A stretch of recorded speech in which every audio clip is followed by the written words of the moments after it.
So long as the audience thinks that seeing is believing, there's no limit to the number of tricks I can pull off.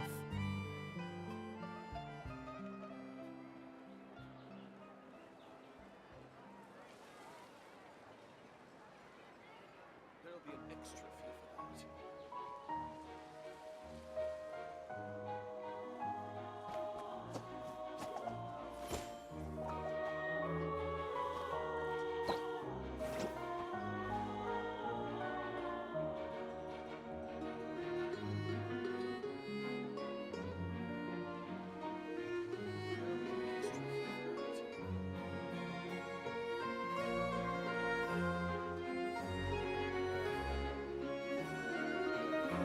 This is no time for distractions.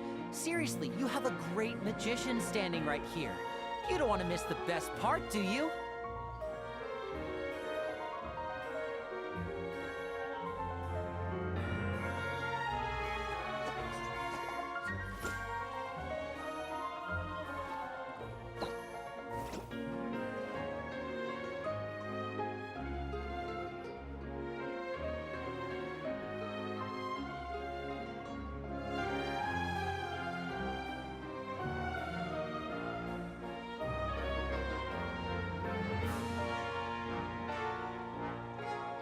I wonder what my dear sister Lynette is doing right now.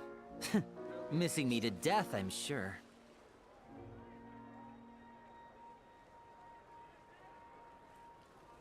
Und damit wieder Wazza, hi ho, willkommen zu einem neuen Stream. Genshin Impact. Wie beim letzten Mal. Was allerdings schon 10 Tage her ist. Wir stehen in einem Busch und wundern uns, dass wir nicht sehen, wer uns dazu quatscht, dass wir ihn unbedingt sehen So sollen. long as the audience thinks that seeing is believing, there's no limit to the number of tricks I can pull off. Aber ich muss mich doch sehr fragen, warum hat dieser Busch denn eigentlich Gras innen drin, wenn du den doch eigentlich niemals von drinnen sehen würdest. So, da sind wir. Da sind wir. 10 Tage ist es her. Das hat zwei Gründe. Nummer 1. Ich genieße gerade sehr meine Freizeit neben den Stream. Nummer 2, Arbeit schlaucht. Ich bin meistens sehr fertig und müde. Nummer 3 wäre das Festsuchten an Baldur's Gate. Und es gibt tatsächlich eine Nummer 4. Mein Controller spielt verrückt. Jetzt gerade verhält er sich. Wir hoffen, das bleibt weiterhin so, aber es wird eigentlich immer schlimmer. Und es ist ärgerlich, weil der ist neu. Und ja. Das hat mich irgendwie, selbst privat, davon ein bisschen von der Unlust befallen lassen, was das Spielen von PlayStation 5 Spielen im Generellen angeht. Es ist nicht so, als hätte ich irgendwie auch noch offstream irgendwas gemacht für, also hier so die täglichen Genshin-Sachen, ja, aber ansonsten für Final Fantasy 14 oder so, weil ich mit diesem Controller ehrlich gesagt keine Raids spielen kann. Deswegen, ja, da war gar nichts. Also habe ich dann lieber mit Nicole zusammen Baldur's Gate gespielt, weil man da den Controller hier nicht braucht. I wonder what my dear sister Lynette is doing right now. Wir werden sehen. Missing me to death, I'm sure. Wir werden sehen, wie er uns heute noch malträtiert. Mal gucken. So. Okay. Dann schauen wir erstmal, ob der Synchronität.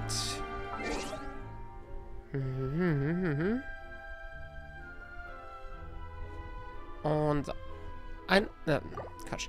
1. Da geht er schon los. 1, 2, 3, 4, 5, 6, 7. Und da war er schon wieder.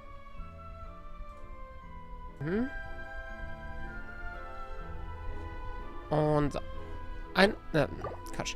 1. Da geht er schon los. 1, 2, 3, 4, 5, 6, 7. This is no time for distractions. Seriously, you have a great magician standing right here. You don't want to miss the best part, do you? So. Und das ist unsere Musik auch schon weg. So, während dieser hört man den Ventilator leider ein bisschen mehr. Also drehen wir den kurz noch ein bisschen weg und schalten weg. Wir wollen heute die 4.0 Genshin Story weiterspielen, wo wir vor 10 Tagen aufgehört haben. Und vielleicht noch ein bisschen erkunden nebenbei. Das ist jetzt nicht so, als hätte ich irgendwas in Sachen von Weltenquesten, was ist das eigentlich, gemacht. Das ist mein Controller. Das da.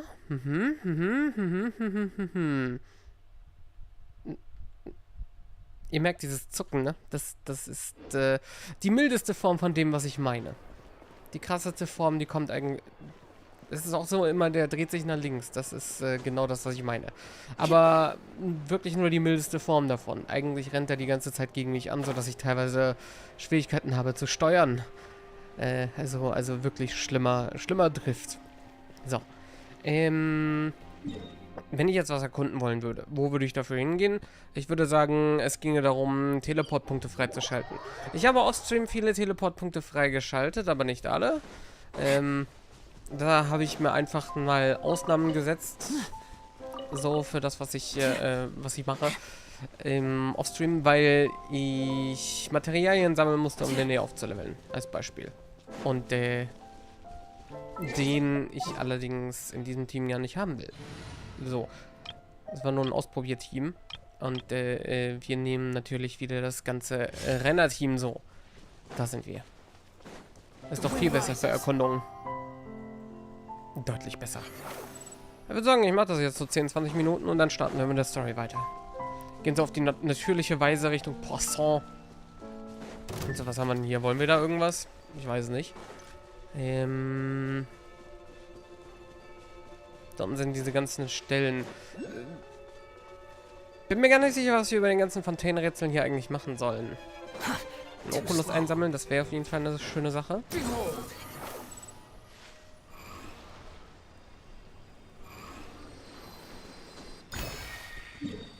Controller, lass mich mal bitte da stehen.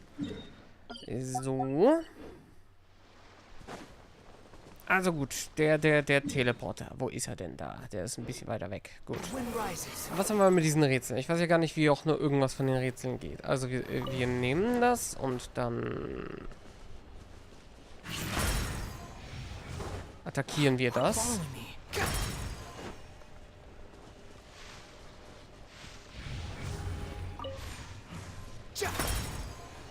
So, that's that. Vielleicht. Hey Trapper, hey ho, wie geht's?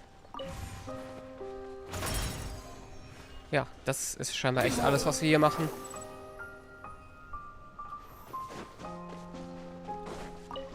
Oh, was zur Hölle? Jetzt erschreckt mich doch nicht so. Ich spiele Final Fantasy 14 mittlerweile. Wie gefällt's dir? Was hat dich jetzt dazu bewegt, anzufangen?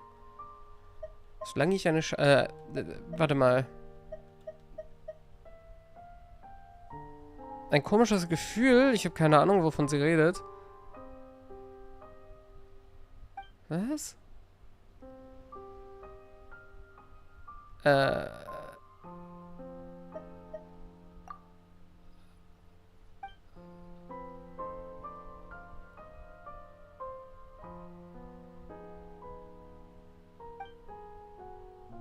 Aha, wie kommt man denn jetzt auf diesen Gedanken? Interessant.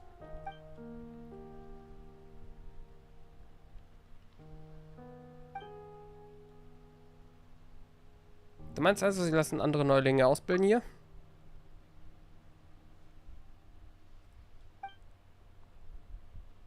Ist aber interessant. Wieso kommt denn sowas jetzt ins Gespräch? Huch.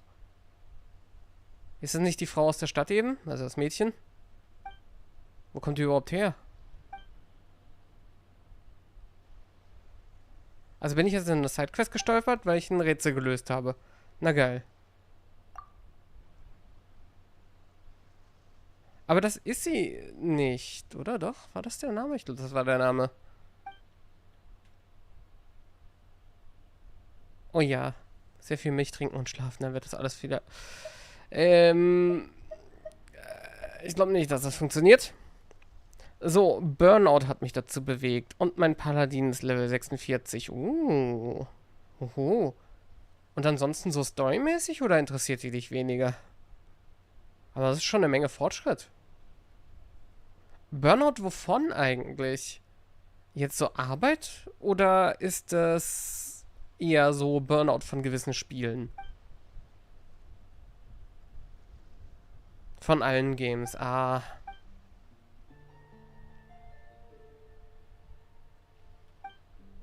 Ich hasse es, Sidequests on-stream zu machen. Darf ich das mal sagen?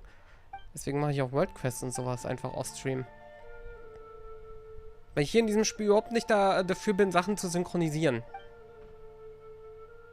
Das mache ich in Final Fantasy XIV sehr gerne.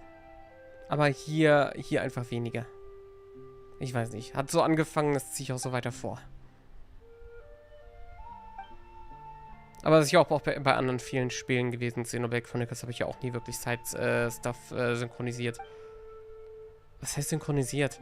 Einfach nur vorgelesen. Es ist nicht so, als wäre das mit dem Job zu vergleichen.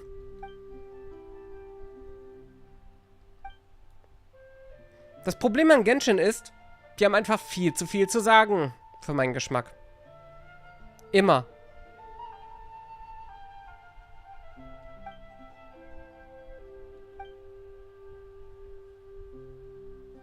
Von allen Games hat mir hat einfach nichts mehr Spaß gemacht.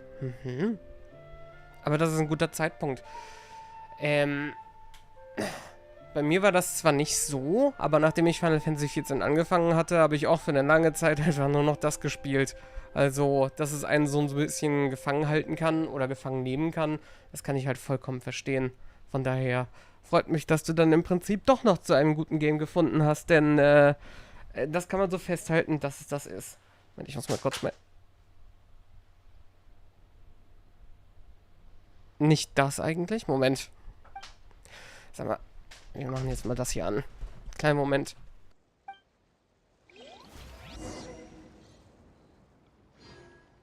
Ah, jetzt? Jetzt hat sie gleich auf zu reden, oder wie? Nice. Okay. Ändert nichts dran, dass ich hier noch was zu tun habe. Moment.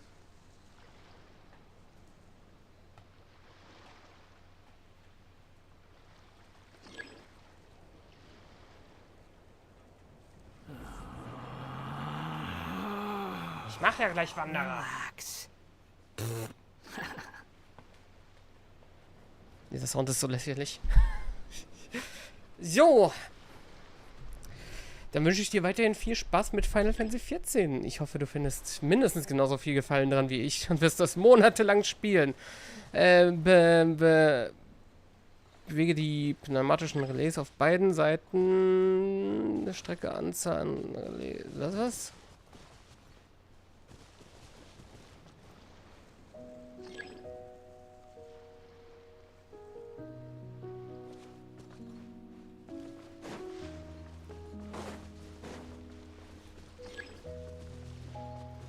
Ah, und den kann ich nicht holen.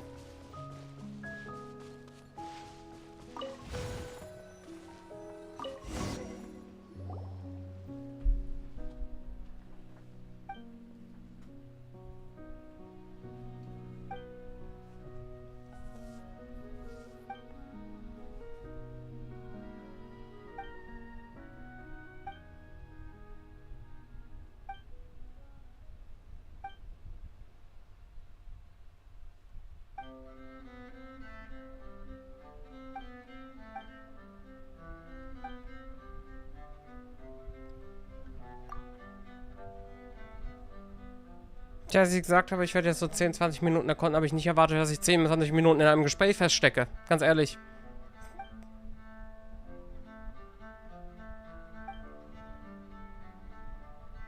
Das ist es, was ich meine mit, die haben einfach viel zu sagen.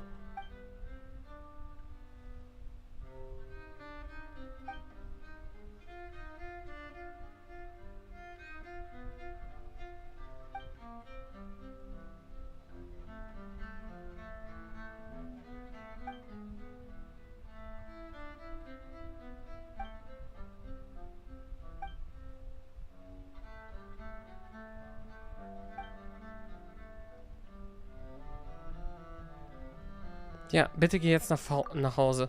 Bitte.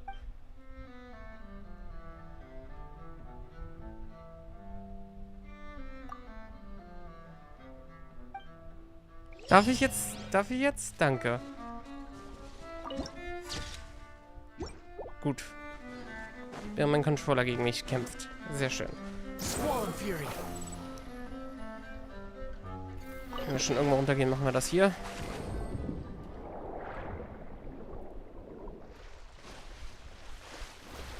So, Da ist unser nächster Teleport. Nicht der, den ich angesteuert hatte, aber ich habe mich jetzt spontan entschieden, hier den zu machen. So. Also gut, dann gehen wir nochmal hoch und holen uns da die anderen. 2 sind Untergrund. Sehe ich gerade. Weiß noch nicht direkt, wie ich da hinkomme. Ah. Ja, das ist das Boiling Water. Natürlich. Keine Ahnung, wie ich da reinkomme, ohne Schaden zu nehmen und zu sterben. Ist auch nicht so wichtig.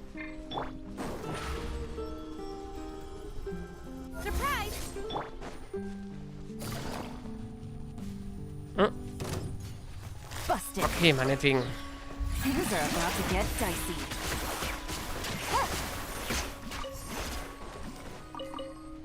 So, der Kampf wurde einfach mal zensiert.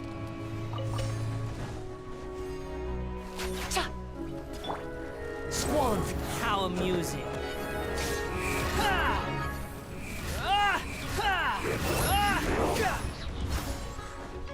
Cry louder. You're dead. So, Saileys für diese Truhe. Ah, I see.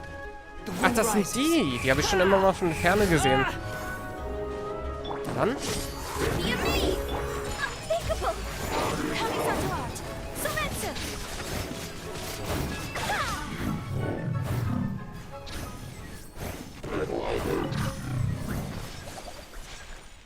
Mhm. So, was haben wir denn jetzt? Der ist aktiviert und der andere nicht. Also müssten wir den hier hinten... Ach nee, die sind beide nicht aktiviert. In die entgegengesetzte nicht, ne? Oder doch? Ich glaube, das hat nicht funktioniert.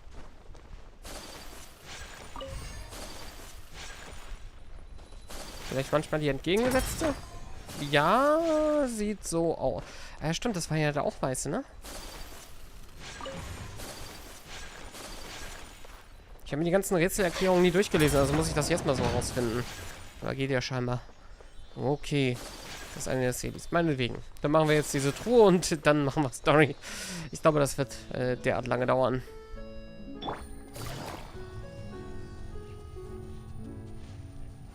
So, die nächste ist dort. Gewesen. Da! Jemand hat mir gesagt, dass hier eine Klippe ist. Ich habe das nicht so klippe und klar verstanden. Mhm. Auf selber Höhe? Ich sehe ihn nicht, aber er müsste dort bei den Bäumen sein. Der Teleport.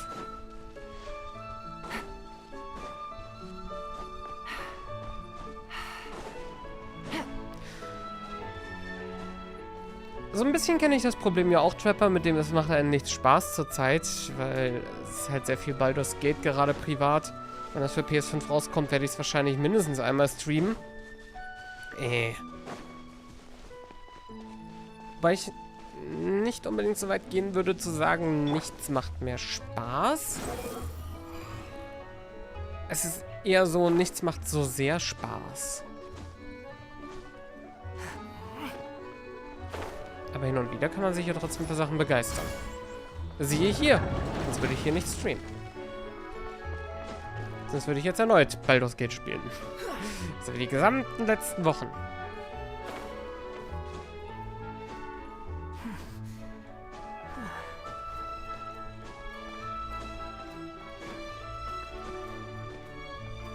Ah, so, sowas. Mhm. Und was mache ich hiermit? Weiß ich nicht. Eine weitere Seeliebe für einen vielleicht.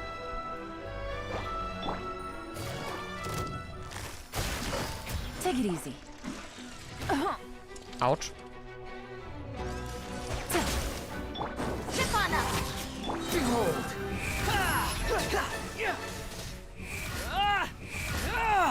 Ich weiß immer noch nicht, was ich mit denen hier mache. Ich glaube, mit Wasser füllen. Quit following me.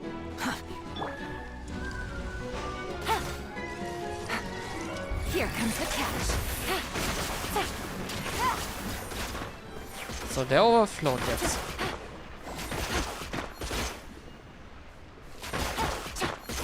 Ich glaube, das ist nicht gleichmäßig genug. Take it easy.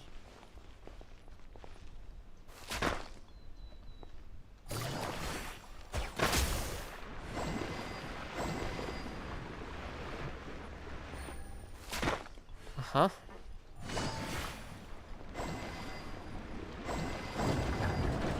Okay. Also, wenn man die Dinger hat und eine Hydro-Attacke triggert, dann passiert das. Der Ring. Wo will ich hin? Ich wollte eigentlich noch sehen, was da hinten war. Aber okay. Ich habe nicht nur gemerkt, dass das ein anderes Gebäude war. Ich dachte, das ist dasselbe, in dem ich sowieso schon war.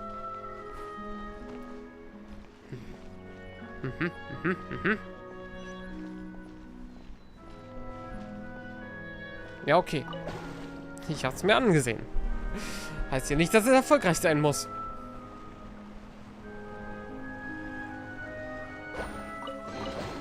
A chest full of valuables and a Ja, trove of potential clues. aber wo gehen wir denn jetzt hin? Ist da oben wenigstens ein Oculus? Noch eine Truhe. Okay. Squall Fury. Nee, das schaffe ich nicht. Also da ist ein Oculus.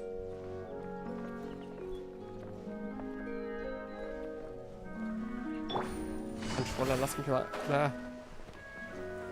Okay, das versuchen wir nochmal. Da hinten. Ne, wo ist sie denn jetzt?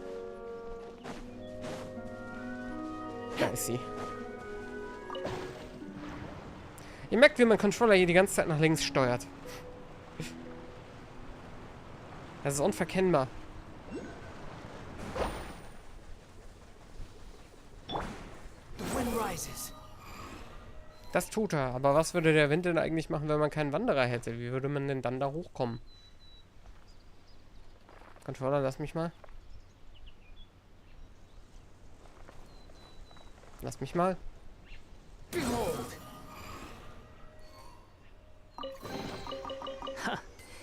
You even want this? Sag mal, ist die Hälfte davon jetzt irgendwie runtergefallen? Habe ich das richtig wahrgenommen?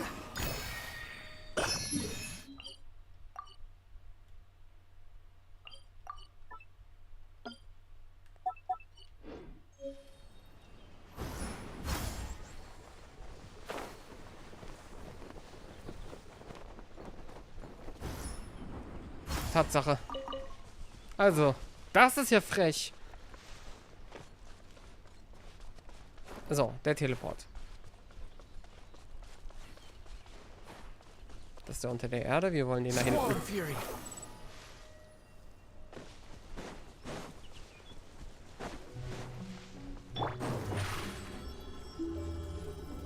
Over here. Take it easy. Yeah.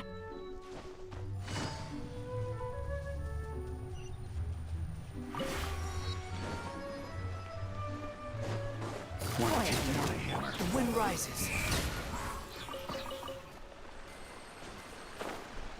Huch.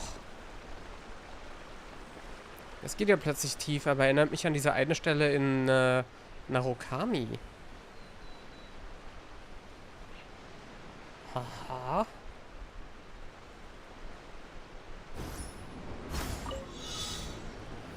Okay, ein Game.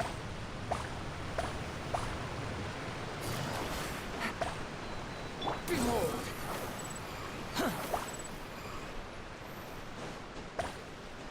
22, okay. Hey.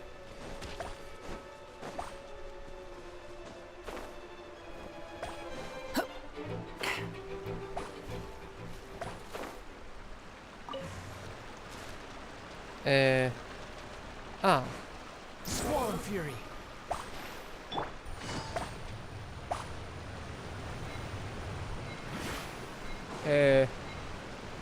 Erstens reiße ich mal schneller, zweitens, wir müssen das hier machen. Drittens, wo ging es denn weiter? One way to draw your target out of hiding. Apparently I'm not that game.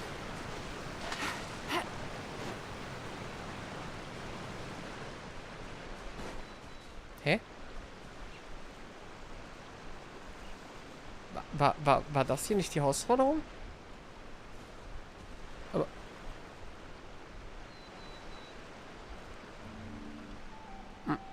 Okay.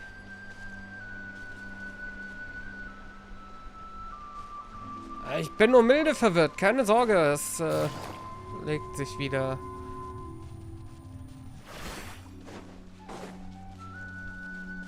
Na gut. So, die Insel da ist schon außerhalb der Karte. Bin ja mal gespannt, wie hier Kartenerweiterungen sein werden. Also rechts scheint sehr viel zu sein, aber links, gemäß den Wasserfällen, sehe ich da nicht so viel. Controller, lass mich mal bitte. So, danke.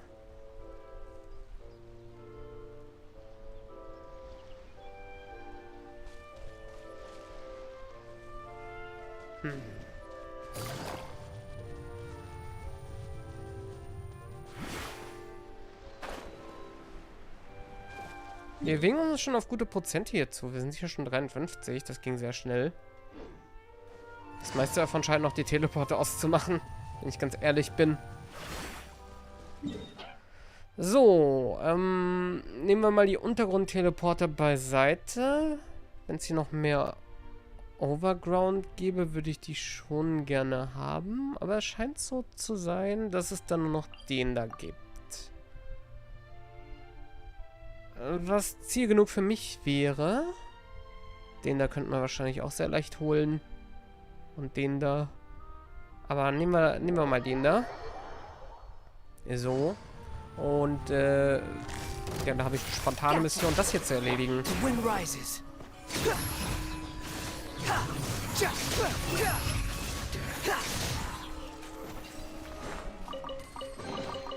Take it and have fun. Will do. So, in welche Richtung geht die Seele denn? Nehmen wir mal mit. Nehmen wir mal mit. So, Wüstenerkundung. Da machen wir nichts, weil ich da die World Quest nicht gemacht oder beendet habe. In letzter Zeit habe ich nichts gemacht. Ist aber auch nicht so schlimm. Wir haben noch Zeit. Wir haben noch Zeit. Im Moment haben wir ja noch Genshin-Content, ohne sowas zu machen. Also Content in Anführungszeichen. Normalerweise, aber jetzt ist ja Main Story Quest. Also mehr Content, als es ja sonst jemals ist.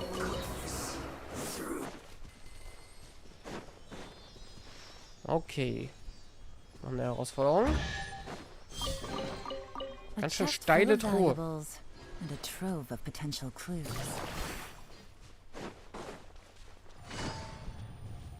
Ich gehe aber mindestens genauso steil wie die Truhe. Okay, meinetwegen. Geht zumindest in Richtung meines Ziels. Das wäre da oben? Nee. Oh, ich habe gar nicht aufgepasst. Was ist los?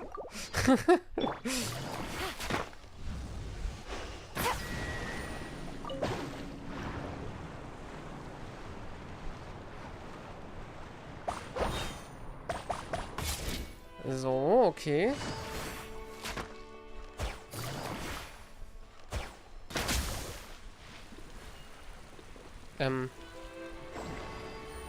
Okay.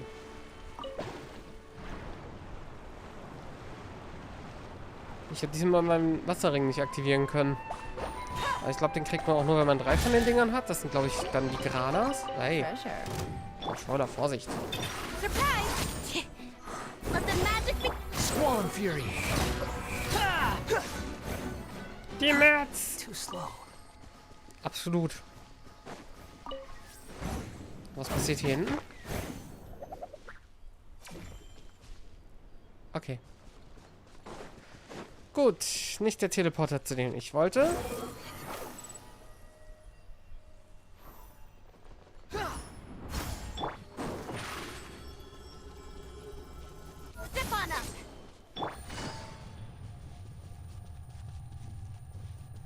Gar nicht ominös, was hier vor sich geht.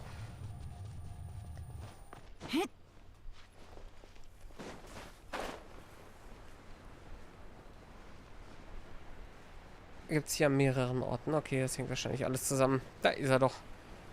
Ach, die Dinger. Ja.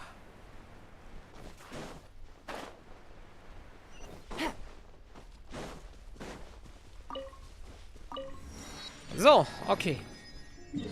Dann würde ich sagen, wir gehen mal an eine Götterstatue. Kurz mal ein bisschen heilen. Und dann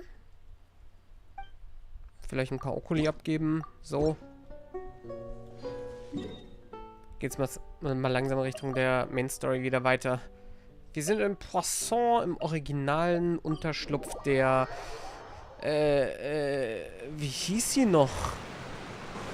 Take it easy.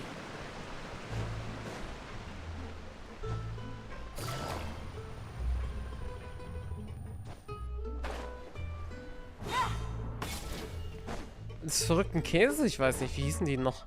Naja, schauen wir mal. It is settled then. Please excuse me and enjoy your conversation at your leisure. Thank you for arranging everything for us, Malus. Excuse me, miss. Do you need anything from us? Hey,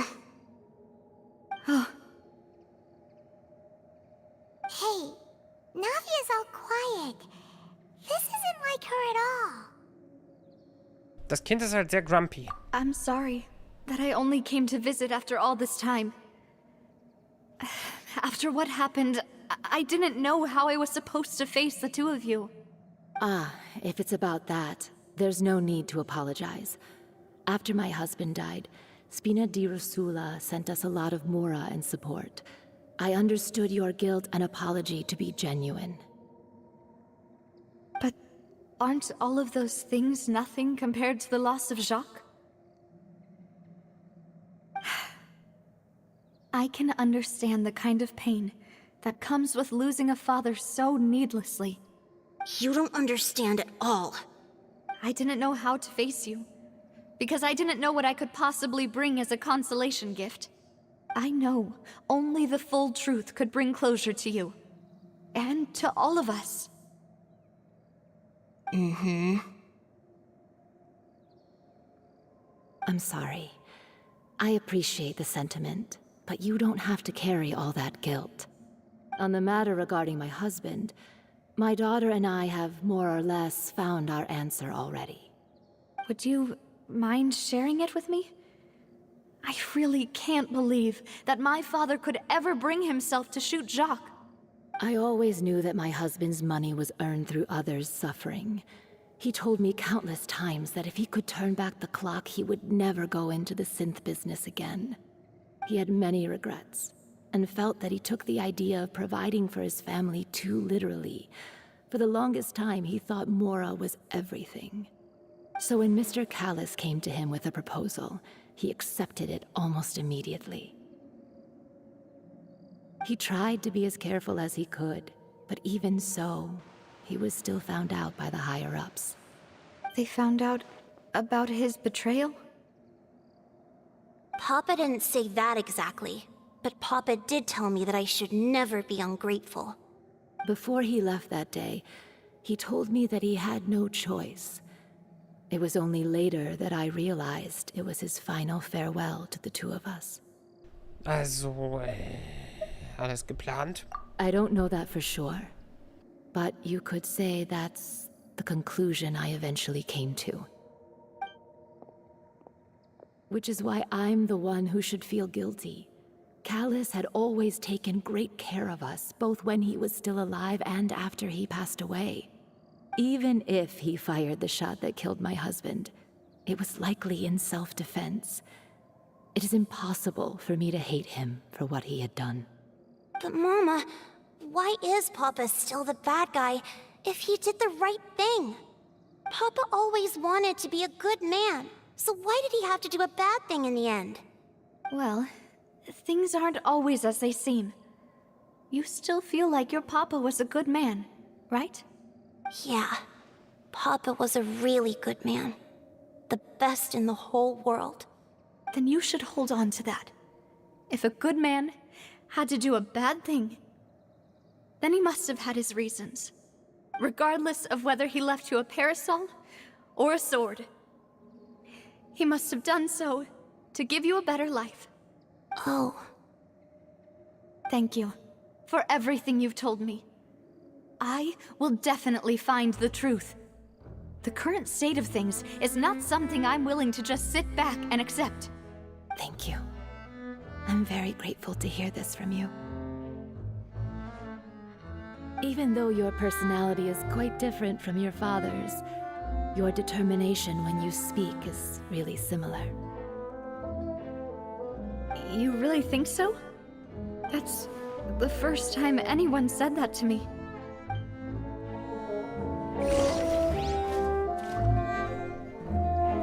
Jacks Familie behauptete, er sei angewiesen worden, Carlos zu töten und habe dadurch großes Leid erlitten.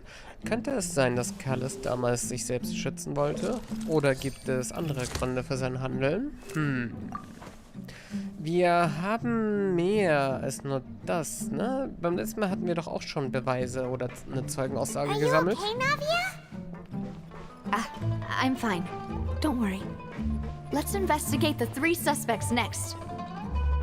Laurent should be nearby, and we should be able to find Thierry and Uncle Marcel in the city. I'll get myself together on the way, so please don't worry. Okay. Greetings, boss. How may I be of assistance today? I'm sure you've heard about what happened at the Opera House. Someone got turned into water right in front of us. Yeah, I've heard. With something that dramatic, I'm sure journalists will milk it for all it's worth. And it'll be all the talk for the next several weeks. It also reminded me, on the day that the incident happened with my father, it was raining outside, and we found some clothes left at the scene. After my partner here put the dots together for me, I feel like we should try to reopen his case. Can you do me a favor and try to recall what happened that night? Let me think. Mr. Callis was feeling pretty upbeat that day. So he was drinking and bantering away with us at the table. After that, he told us that he wanted to go get some fresh air. So we let him go without thinking much of it. Who knew that we would hear 2 gunshots ring out right after? My first reaction was that Mr. Callis's life was in danger. So I grabbed my holster and made a mad dash toward the scene. But when I got there, it was already too late. Mr. Callis was standing over a dead body with a gun in his hands. All we could do was look back and forth at each other, not knowing what to say. So you also remember 2 gunshots then? Indeed. The guard said that the first shot didn't hit anyone, while the second killed Jacques. But I've never really bought that explanation. Reason being, Mr. Callis had left his gun on the table. I even made sure to confirm that before running to the scene. But according to the guards, that doesn't mean he couldn't have had other guns on his person. About the clothes left at the scene that you mentioned, do you think there was a third person there who was turned into water? Ja. At least from our perspective, my father had no reason to kill. So he would also have no reason to bring an extra gun with him. The gun he was holding probably belonged to Jacques, or a third person on the scene. Yeah, that makes a lot of sense. So you're saying Mr. Callis ended up with the gun because he seized it from one of the other guys? But hold on. If that's what had happened, then why didn't he share the truth with any of us?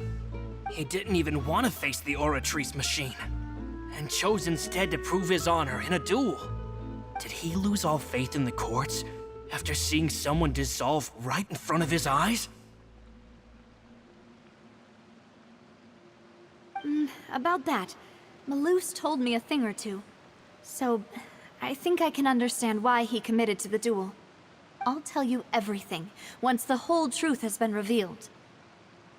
I understand. Then, I'll leave Mr. Callis's honor in your hands, boss. And if I may just say one more thing. The whole Callis the Unfaithful epithet has been a thorn in my side since the day it was invented. Many people have laughed at me for still calling him Mr. Callis, even after so many years have passed.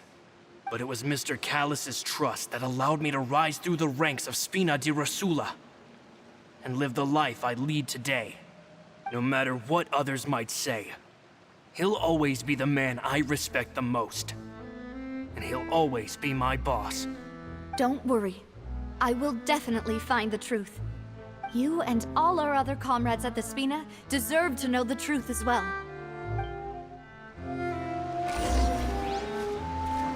So eine Attitüde schließt sie nicht davon aus, selbst irgendwie der Verräter zu sein, den wir hier in unserer Mitte vermuten. Florent, der Berater, der Rosenspinner, behauptete, er sei Callas für seine Freundlichkeit sehr dankbar. Am Tag des Vorfalls war er auch beim Bankett anwesend gewesen und kann nachweisen, dass Callas bei seinem Ausgehen keine Waffe bei sich trug.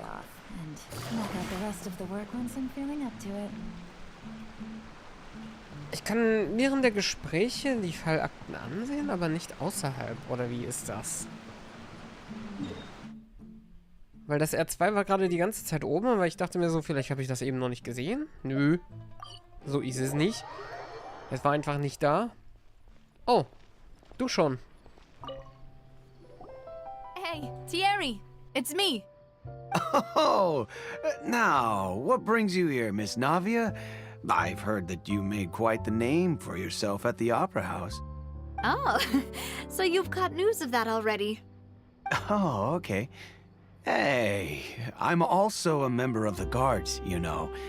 The way you make it sound, people would think I was sent off to Poisson because I had done something wrong. Are you sure there isn't a little bit of truth in that? Under normal circumstances, shouldn't you have been called back to the city already?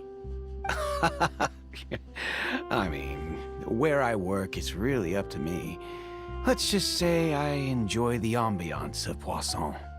Callas did a fantastic job running the town, building Spina di Rosula from the ground up and clearing many obstructions in my way. It would be next to impossible for me to find a similarly easy but high-paying job in the city. Anyway, enough chit-chat. Are these two friends of yours? You, here for some formal business? Ja, aber vorher gucke ich mir mal was anderes an. Formelles. Nämlich, dass sich die Leute auflösen im Wasser. Das sind alle Brausetabletten.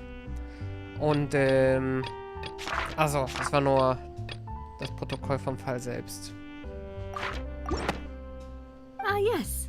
These two are my partners.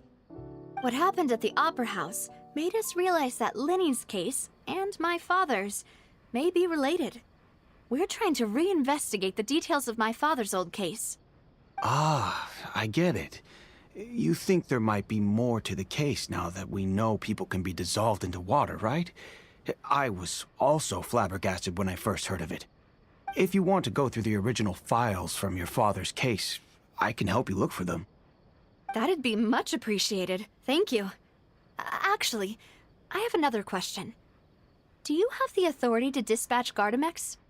Of course. Without them, I couldn't possibly handle Poisson on my own. Why do you ask? We definitely can't use them to forcefully get more evidence for your father's case.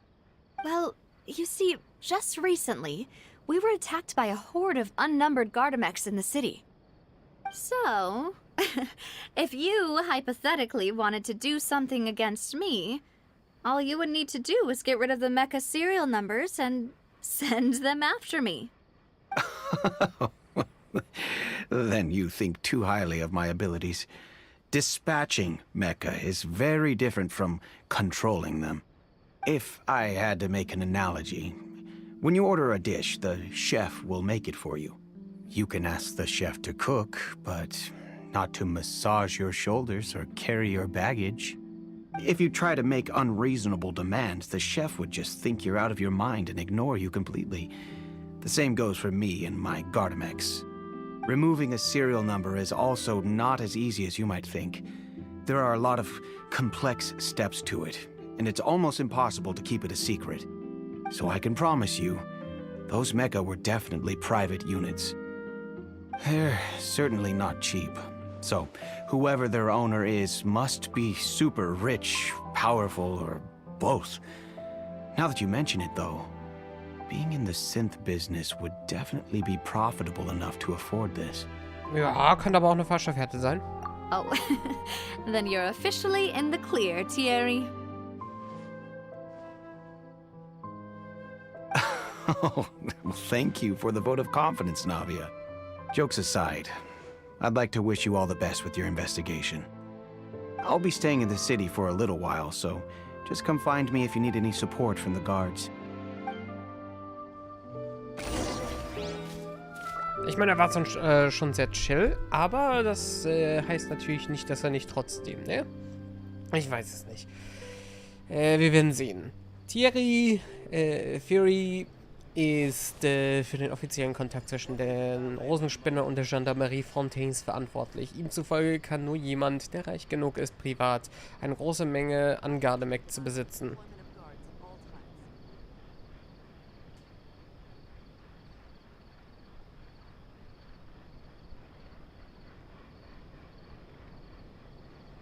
Navigating the world is a whole lot easier with a few different identities to choose from. Need me to come up with some for you? Ich dachte gerade, ich habe den Satz falsch gelesen. Nein. Nicht wirklich. Irgendwie passte mir das Wording nicht. Aber that's just me. Also gut.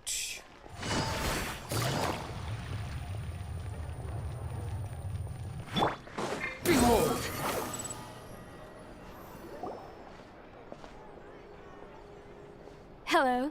How may I help you? I'm here to see Marcel. Could you please let him know? You can just say Navia's looking for him. Sure. I will let him know right away.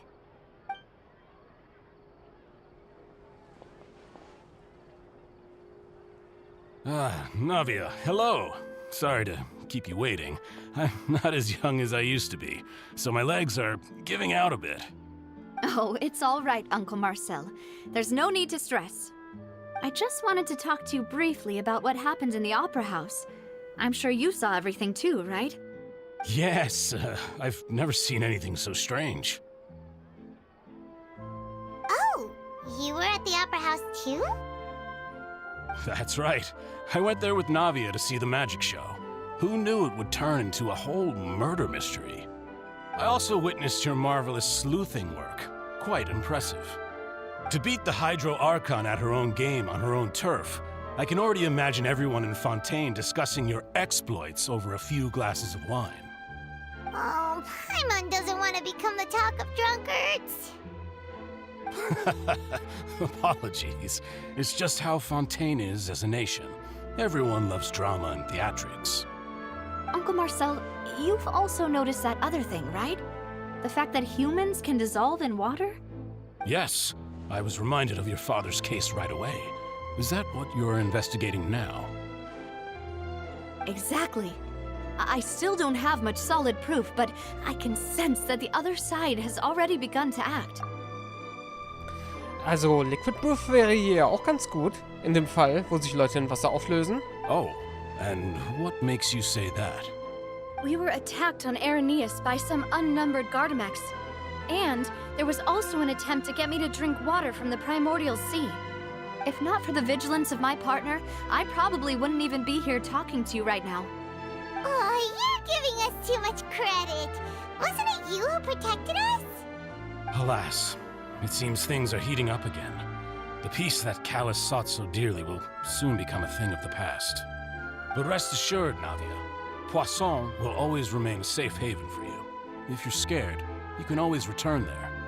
If anyone dares to lay their hands on you there, the Confrérie of Cabrières will use its funds to the last Mora to bring them to justice. Thank you, Uncle Marcel.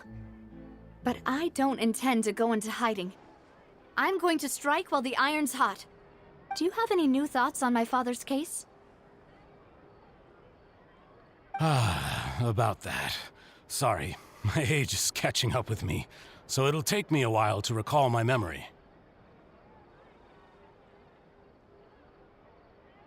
The Confrérie was responsible for that banquet, so I was out and about the whole time making sure things were running smoothly. I didn't even have the time to drink with the guests. Then I heard the sound of a gunshot, and the rest was history. Oh, it's okay. No need to push yourself. We'll ask around some more. See if there are any valuable clues elsewhere. Sounds good.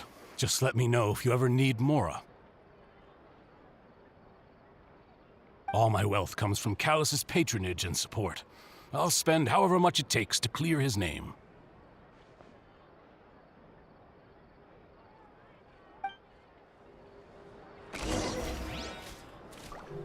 Marcel ist der Leiter der Confrérie de Cabrières. von dem Cabrio. Und war die Jahre zuvor der Organisator des Banketts. Die Konferie und die Rosenspinner pflegen seit jeher eine enge Zusammenarbeit. Obwohl seine Erinnerungen an den Fall recht vage sind, ist er bereit, Navia zu verteidigen.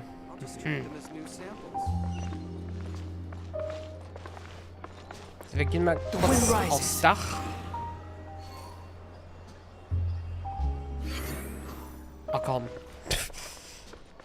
Als ob das nicht klappt. Was soll denn das? Quick, follow me. Behold!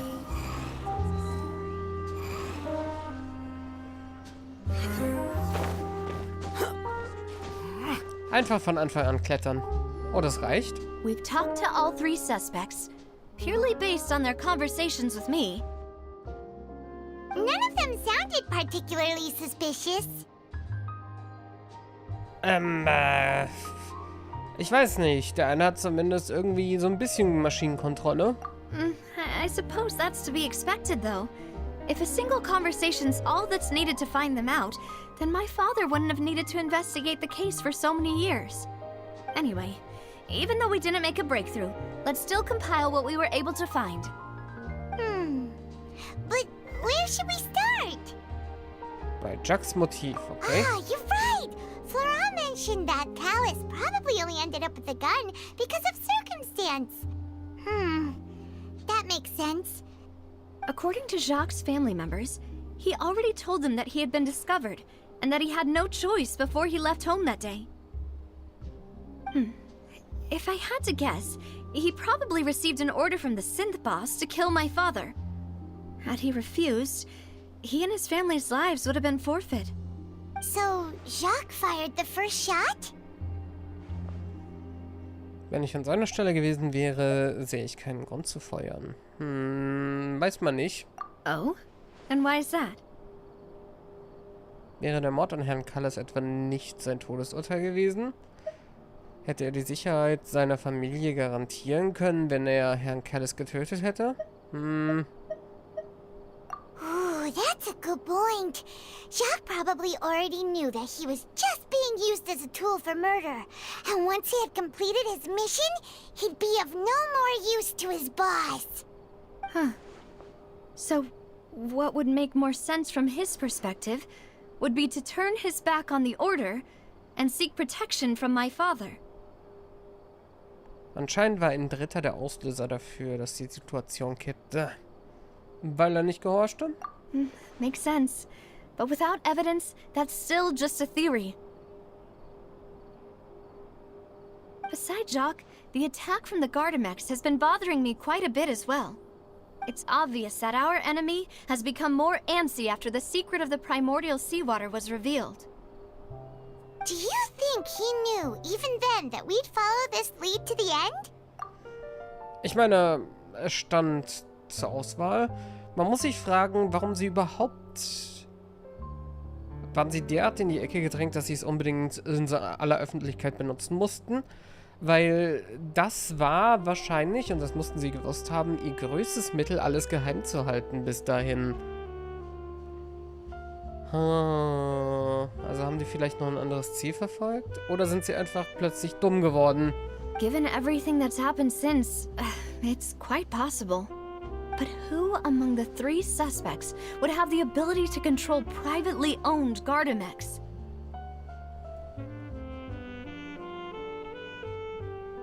Marcel, der Wohlhabende?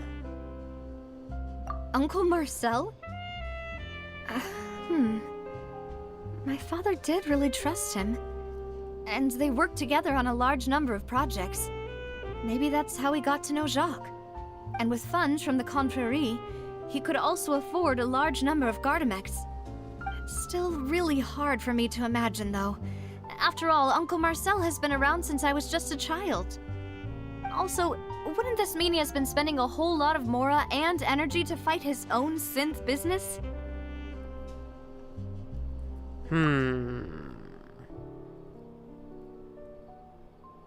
Ich meine, Florent ja jetzt weniger.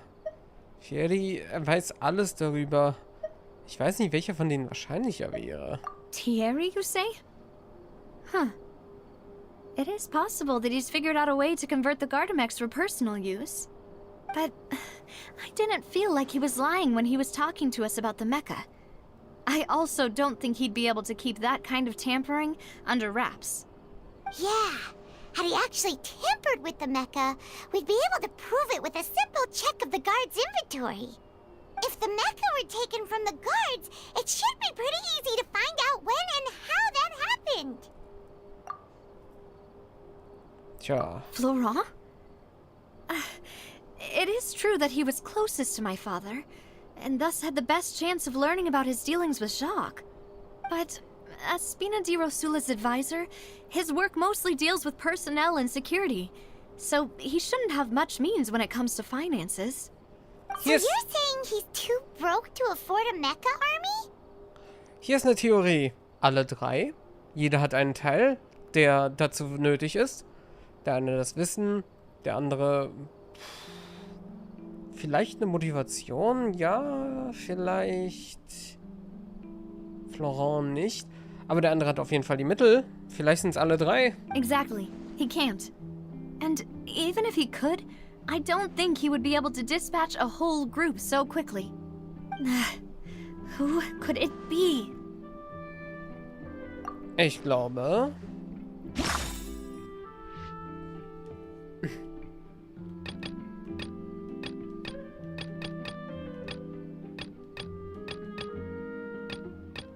Irgendwas fehlt uns hier noch. Welcher der drei Verdächtigen wäre am ehesten in der Lage, das Verbrechen zu begehen?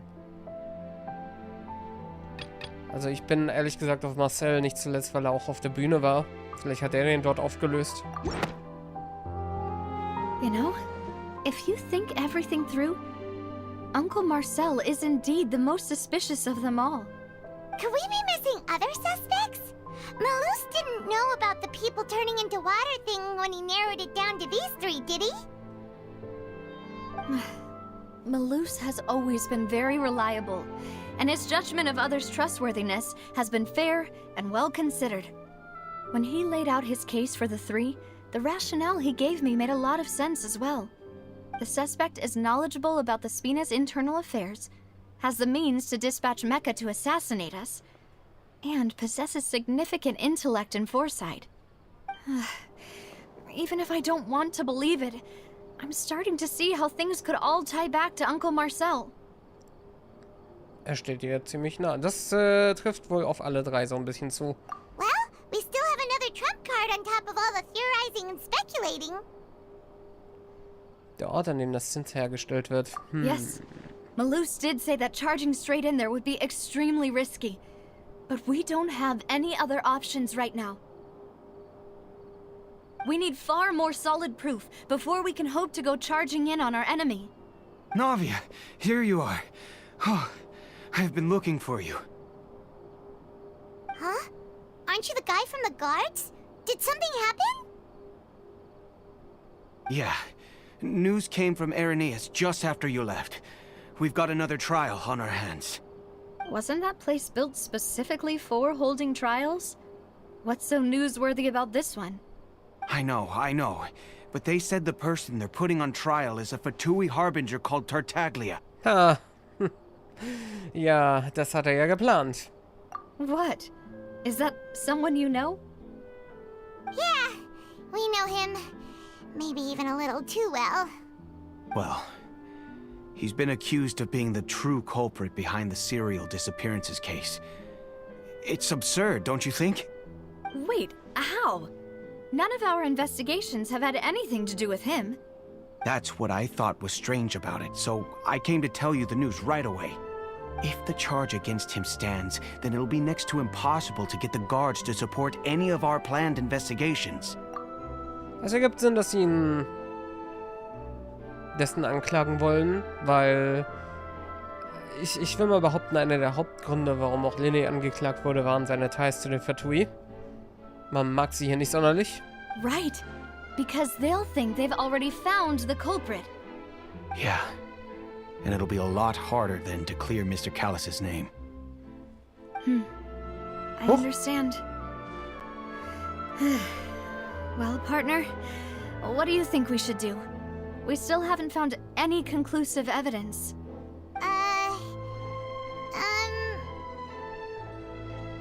Wir teilen uns auf, jetzt wo der Controller wieder funktioniert. Huh? Split up? What do you mean? Du gehst nach Eranias, du weißt schon was. Und ich vertraue dir. Just as expected of my partner. Since this is a trial about the serial disappearances case, the culprit's attention will be focused on Aranias, leaving his home base wide open. You're right. This is our best opportunity. All right then, let's do this. I'll stall them at the Opera House and charge Marcel as the true culprit. I won't have any chance of making that charge stick though, unless we find more evidence. It'll be up to you to make it back in time and hand the decisive evidence to me. Okay. Ich habe das falsch verstanden, aber okay. We'll help you, just like you helped us in Lenny's trial. Demoiselle, please allow us to accompany you. I'm ready. Ah, Malou, Silver. When did you two get here? Warum wissen alle, wo wir sind? We heard that you'll be leaving Poisson and figured that you might require our assistance. It's our hope that your confidence will be bolstered with the two of us by your side. Thank you so much. Then, let's make haste for Aranias. Paimon, Traveler, I'll see you at the Opera House. See you then! Kombiniert man die Informationen über die Gardemech-Mechs und die bisherigen Ermittlungsergebnisse, lässt sich der Schluss ziehen, dass nur Marcel über eine große Anzahl von Gardemecher verfügt und Synth heimlich verwalten kann. Ob das stimmt? Now that Navia has set out for Aranias, we should also get going. The location has already been marked on the map, so let's head over. Es war beim Fischhändler, ich wusste es die ganze Zeit. Ja, stimmt, dieser verrückt gewordene Schleim, der ist bestimmt auch auf Synth. Okay. Huh. According to Malu's info, the synth production base is underwater. Let's go and try to find the entrance. Erstmal das da.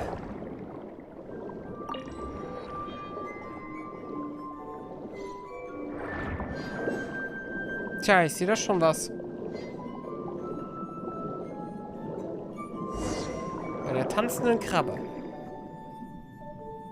Finally found it. Huh. So this is the entrance that leads to the synth production base. It sure doesn't seem out of the ordinary at all. Du klingst sehr komisch. Wir werden sicher im Inneren etwas Außergewöhnliches finden. You're right. An important place like this is bound to have a ton of protective measures and mechanisms. Navia's probably arguing up a storm right now to stall for us. Gardemechanisms? Lass mich doch meinen Dokulus einsammeln. It would appear that I must repeat my question again, Mr. Tartaglia. Do you accept the charge that you are the true culprit behind the serial disappearances case? To be perfectly honest, I don't understand your country's complicated court system, or the reason why I'm being charged with something I've never even heard of. However, I did hear that people who have been charged can choose to participate in a duel to clear their name. Is that right? In which case, as long as I accept the charge, I can have an all-out fight with that champion duelist Clorend, right? I've got to admit, that's one of the most enticing offers I've ever received. When I privately sparred with her last time, she was obviously holding back. Real disappointing. Hey! Don't you understand? You're currently the prime suspect for a major case. This isn't the place for you to be looking for fights. Oh? Sounds like the Hydro Archon wants to lecture me on the ways of the Opera House. Then why don't you duel me too? I'm the kind of student that learns best in the heat of battle. No. That's not what I meant. Alas, it would appear that communication with the defendant is going poorly, and we have made very little progress. In that case, let me explain everything from the very beginning again. The goal of this trial is to determine the culprit behind the serial disappearances case. That case had nothing to do with him. You've got the wrong man. Huh? What's going on? Why is she interjecting again? I told you it couldn't be one of the Fatui harbingers. Miss Navia, this is the second time you've interrupted the court proceedings. I only tolerated your behavior last time because you were able to provide the court with a key eyewitness. But that was an exception rather than standard court protocol. I can very well charge you with contempt of court for your interjections. Oh, please. Did you ever think I had any respect for this place's pointless theatrics? We can put that discussion aside for now. I'm not here to argue with you. I'm here to charge the true culprit behind the serial disappearances case. And if my charges prove true, then Tartaglia here will be proven innocent by default, correct? Oh, a young lady has charged in and offered to clear my name. How fascinating. Well, I'd gotten half bored to death by all these rules and procedures anyway, so I'll take you up on that offer. So, Your Honor, is there nothing else for me to do now? You may take a seat for now in the audience, but that doesn't mean the suspicions against you have been lifted. Now then, Miss Navia, who is the person you would like to charge instead? That person is... Ach, jetzt steuere ich sie? Oder sozusagen, hey Lea. Ich bleibe dabei? Jetzt geht's.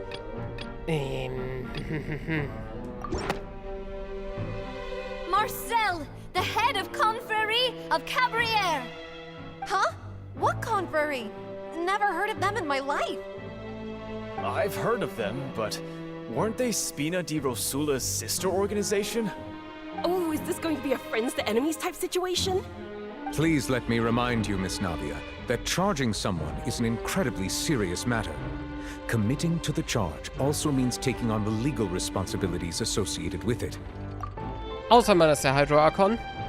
And if the charge fails, depending on the circumstances, you may also be charged with the crime of making a false accusation. Knowing this, do you still wish to charge this man? Yes, I do. In that case, I declare the charge to be valid. Miss Navia and attorneys, please take your places on the court. Members of the guards, please contact Mr. Marcel right away so that he may stand trial.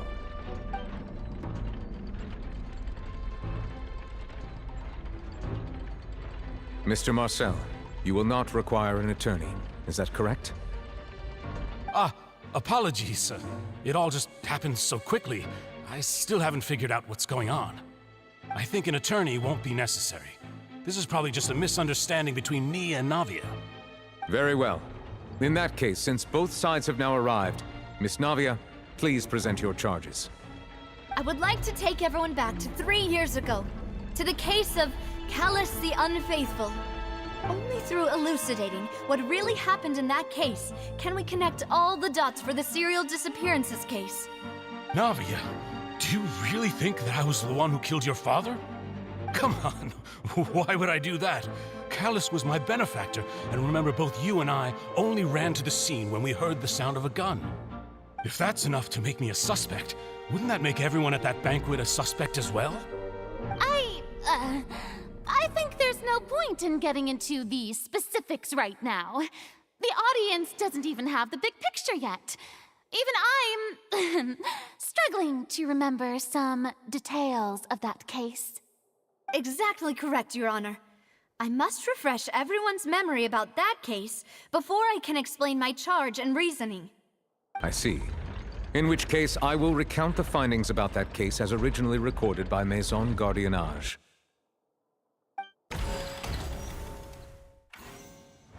On the day of the murder, Spina di Rosula hosted a large banquet in a countryside estate owned by the Confrérie of Cabrières. During the banquet, all attending guests heard 2 gunshots from the courtyard. When the guests arrived at the scene, they found the primary suspect, Callus, holding a gun, while his acquaintance, Jacques, lay dead from a gunshot wound. The guards' investigation did not recover any other firearms from the scene. As a result, they concluded that the suspect's first shot must have missed, while the second must have taken Jacques' life. The suspect did not dispute this conclusion, and also declined to defend himself in court. Instead, he chose to prove his innocence through a duel. Callus was defeated by champion duelist Clarand in the ensuing duel, and soon succumbed to the injuries. These are the known facts about the case.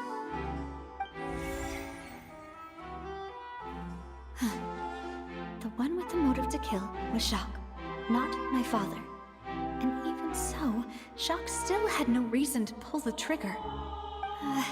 In truth, the third person shot Jacques first, and was shot in turn by my father when my father seized the gun from him.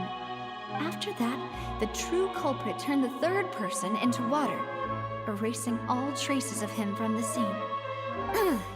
Thank you for the summary, Your Honor. Of course, the guard's conclusion appeared quite sensible to us at the time. However, we should revisit the case now that we've gained new information about the abilities of water from the primordial sea.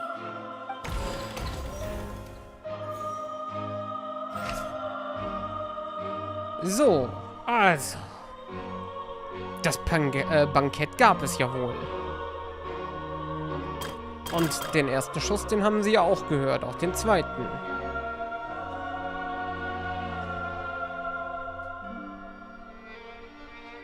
Callus hegte mörderische Absichten, das war ja wohl nicht richtig. Genau, er trug nämlich keine Waffe mit. Something's not... Oder auch nicht? Moment.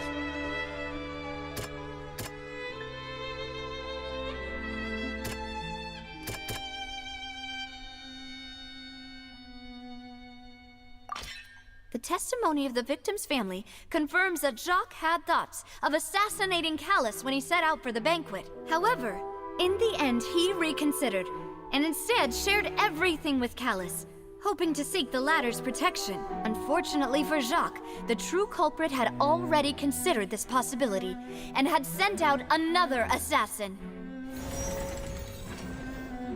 Soweit das. Ey, mein Controller.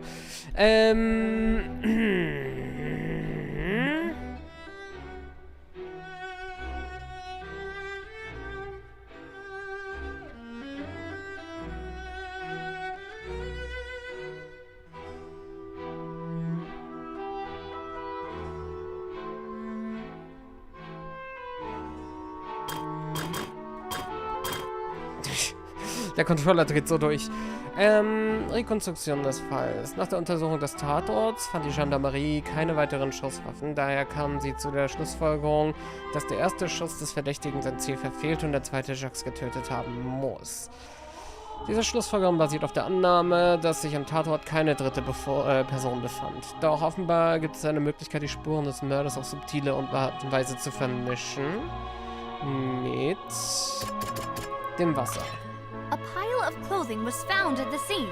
The guards once believed they were used by Jacques as a costume to disguise himself. But now, it is clear that the clothes were proof that there was a third person at the scene, and that they were turned into water after committing the murder. Since it was raining that day, the culprit was confident that they could use the rain to wash away all traces of their dissolved accomplice. Weil er auch eine Pausetablette war.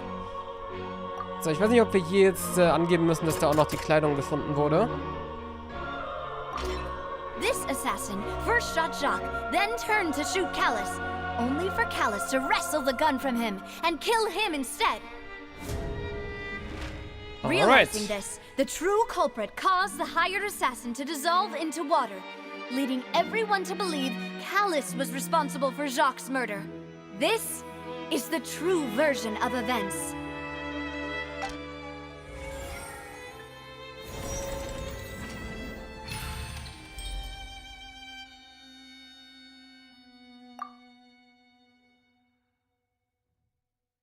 So that's what happened.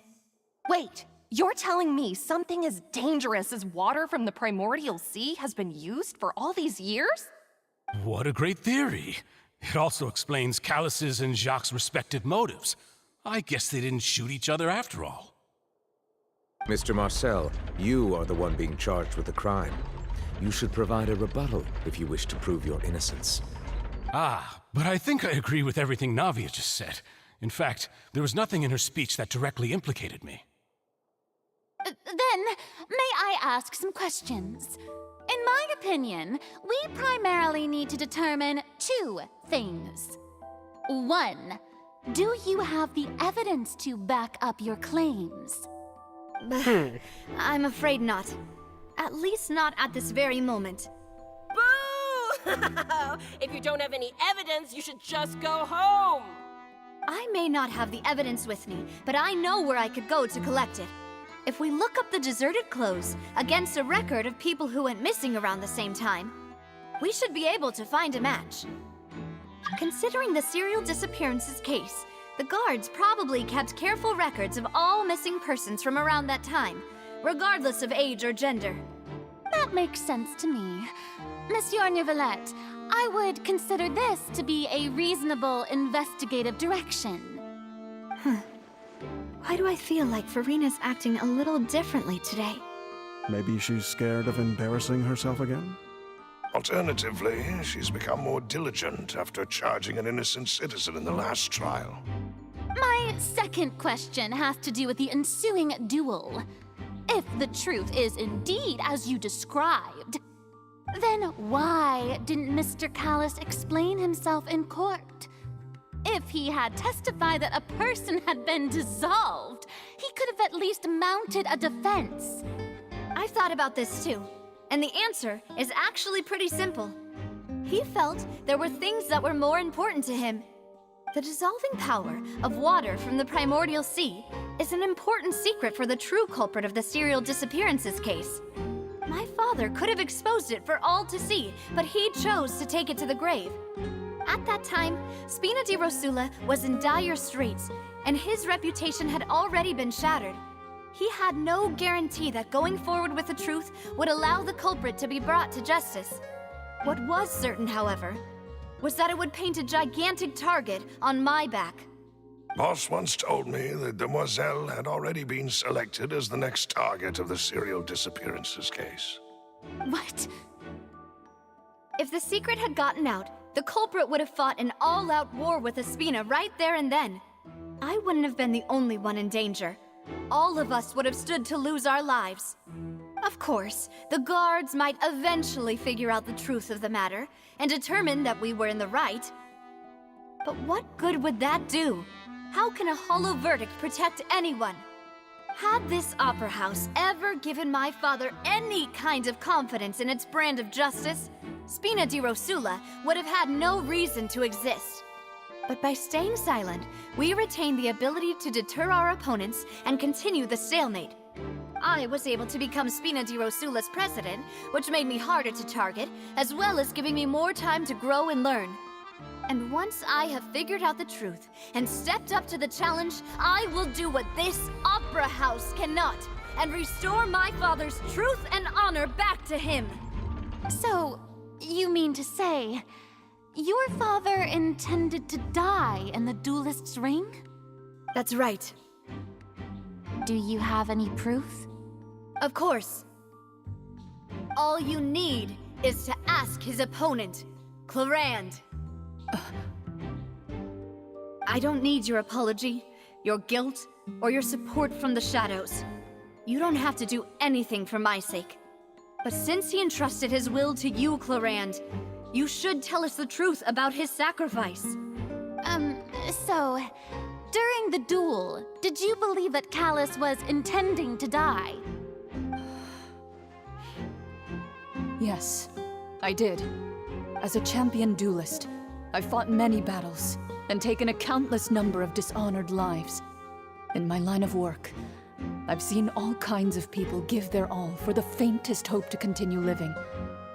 Some were determined, others passionate, and some even manic and twisted. Just one look and I can tell if a duelist is hoping to live or if they're looking to die. I hereby swear on my name and honor as a champion duelist that Mr. Callis never intended to leave the ring alive. Since that's your testimony, I have no more questions. It appears there really are good grounds to reopen this case. I concur. However, Miss Navia, you still have not explained the link between your father's case and the serial disappearances case. Right? What she said was fascinating, but kind of beside the point. Wait, weren't they just talking about the serial disappearances case? Of course, Your Honor. The two cases are connected via a matter of timing. In my father's case, the culprit intended to kill both Jacques and Callus. As a result, they planned to act after hearing 2 gunshots. And at the end of Linny's trial, the culprit also only dissolved the victim in front of everyone because they realized they were at risk of being identified. The culprit could only time their actions so precisely if they were already at the scene. Coincidentally, Marcel attended both the banquet and the trial. So that's why you suspected me. Even after hearing your reasoning, I still can't help but find it a little preposterous. I'm used to it, though. You've always been an impulsive and sentimental child, Navia. It's one of your most endearing traits. No need to appeal to pathos. I won't try to refute your points one by one, but even if everything you just said was true, can you prove that I was the only person present at both events? On top of that, does a person have to be physically present to control the timing? Can't someone remotely monitor the place?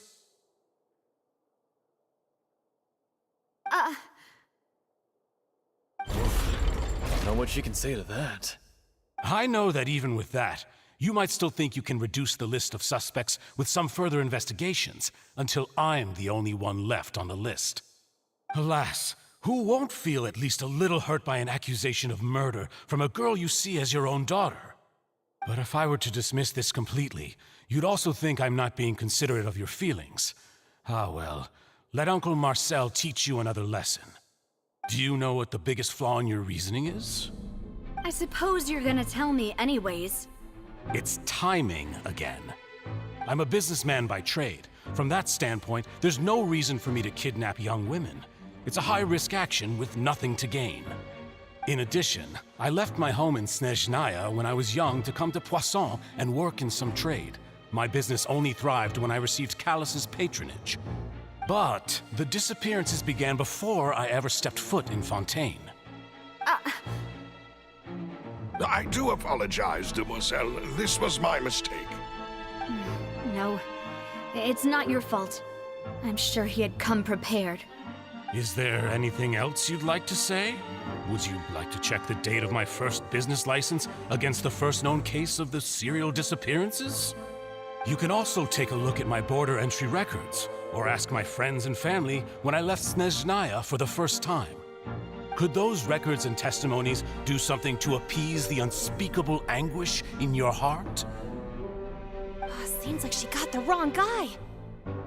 At this rate, Navia will be convicted for falsely accusing him. I think you've done a superb job of dissecting your father's feelings as he neared the end of his life. But aren't you going against all of his wishes and expectations right now? He wished for you to become more rational, collected, and conscientious, instead of dwelling only on your own feelings. Once you've learned to be more considerate of others' feelings, and to stop rushing headlong into things, you'd have met most of his expectations. This isn't just about me, and it never has been. The biggest difference between me and the rest of the victims is that I still have the ability to search for the truth, while that same agency has long been taken from them. The people whose families were destroyed by synth abuse, the people who lost their loved ones to the serial disappearances, and the people who suffered tragic ends due to their sense of justice. Many people's images are flashing before my eyes. I'm sure some are coming to those of you in the audience as well. And whose image do you see, Marcel? Is it a man named Vacher? Oh, so you do know that name. I'm merely surprised you'd suddenly say the name of someone I've never even heard of. I was waiting for you to say that.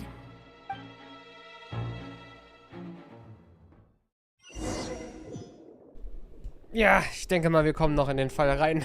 Hey, mein Oculus, ich hab's nicht vergessen. Ne? Ich darf nicht. Oder? Ich darf nicht. Gut, also gut. Dann schauen wir mal.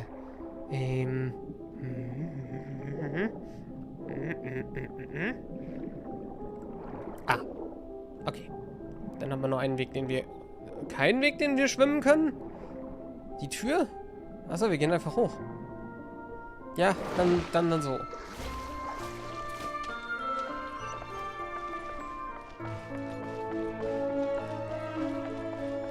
Und du bist? Ach so.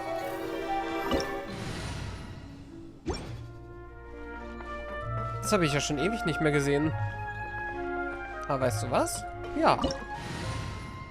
Das machen wir.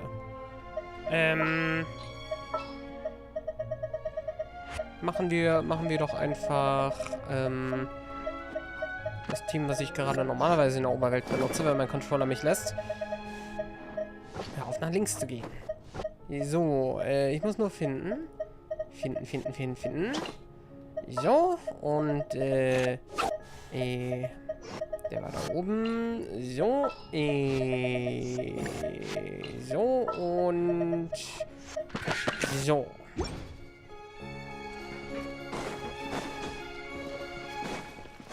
Also dann. The wind knows me. Fallen leaves adorn my nights into the wind.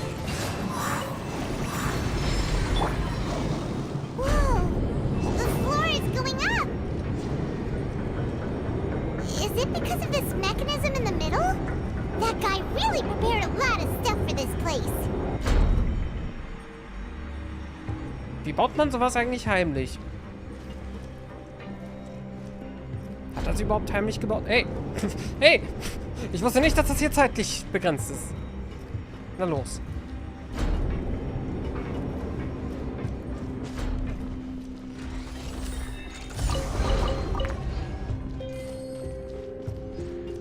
Jesus. So sehen Traum-Minecraft-Häuser aus, die ich bauen würde.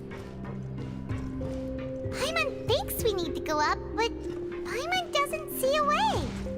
Let's take a look around. Maybe we'll find a hidden mechanism that'll show us the way up. Das wäre dann wohl eines der Zahnräder? Nee.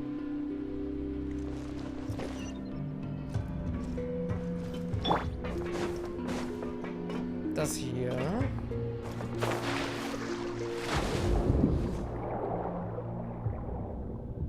Ah, weiter geht's sich dann da, hä?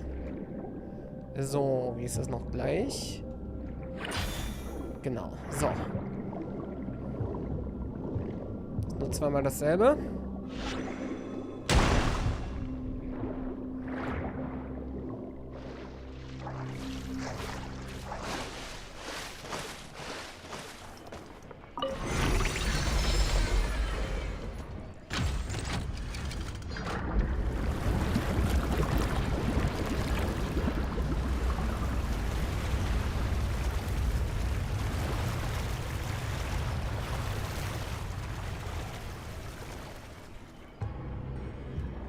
Das war dann wohl die Wasserpumpe. Rising. Now we can swim to the top. But this is still a ways away from where we need to go. Dann machen wir das Ganze halt hier hinten nochmal.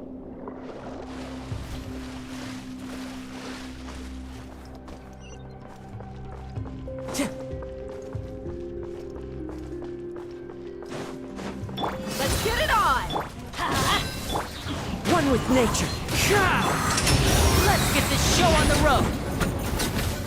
Step right up.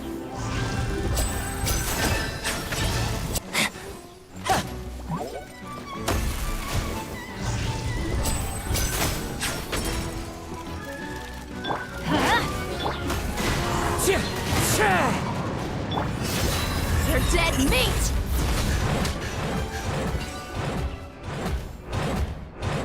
Ist hier gut hier. Du kannst aufhören zu schlagen. Und Controller, hört mal auf, nach links zu gehen. So. Also gut. Nein, aufhören nach links. Aufhören nach links zu gehen. Aufhören nach links zu aufhören.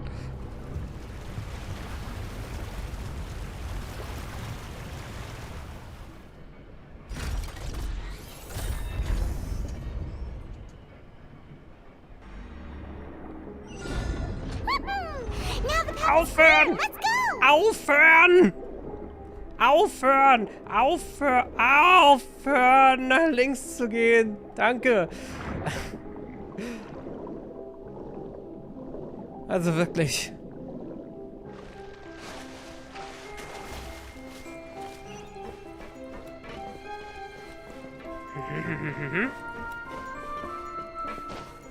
Dann habe ich das Gefühl, dass es so eine Art Walltür sich öffnen könnte.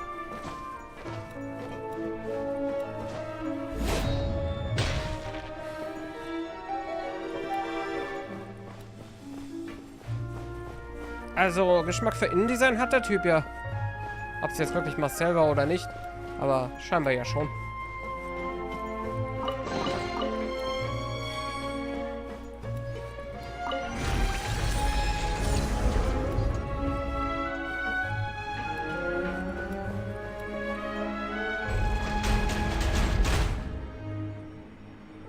Das wirkt mir sehr gefährlich.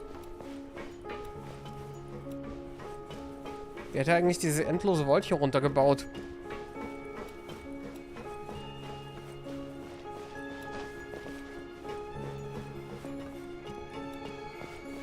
Also gut. I'm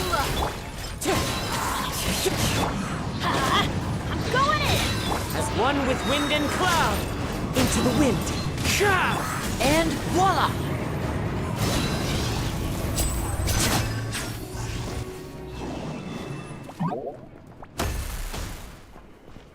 All right.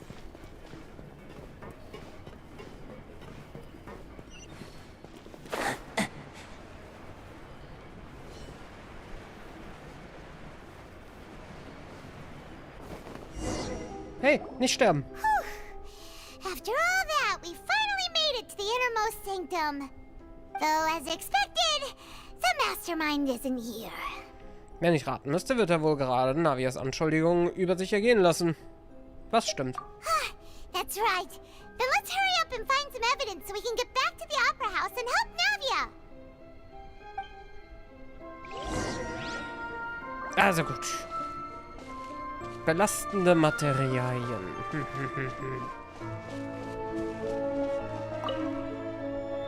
Let's see what's written here.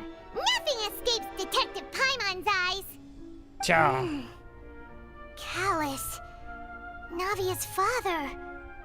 Oh, this seems to be an investigation report on him.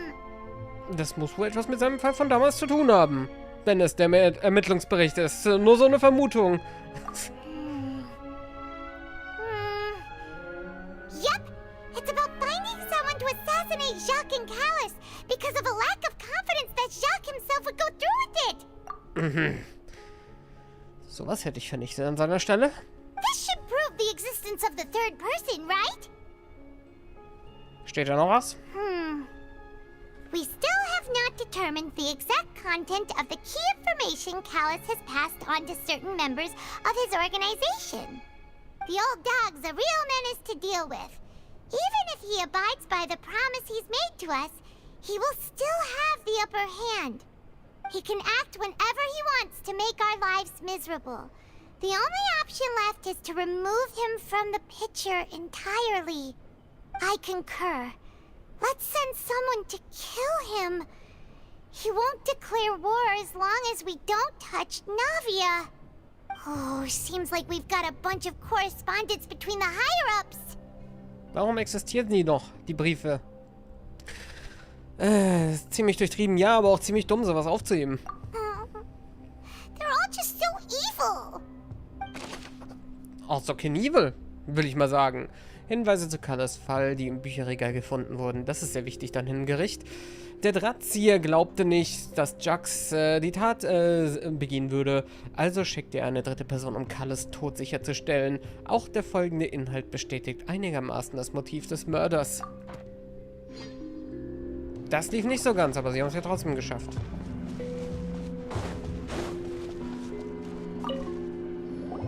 What's all this?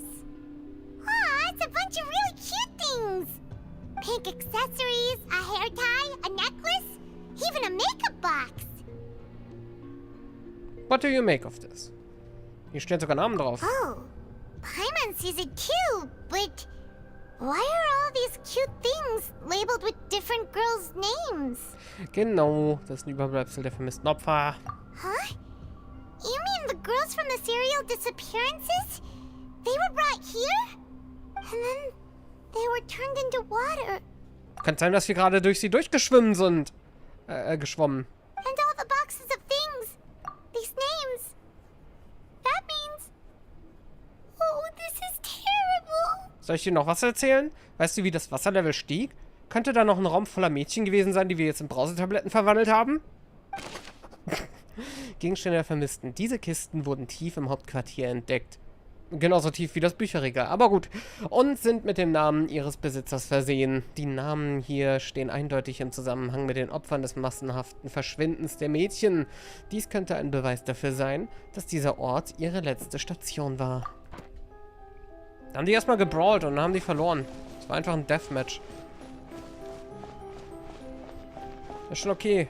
Wir reden hier von Smash for the Wii U. Und der hat ja auch nur Bayonetta genommen. Whoa! There's so much synth here! And so many bottles of ingredients that probably just contain the waters of the primordial sea. Meine Güte, sind da viele. Wollen wir die mal... wollen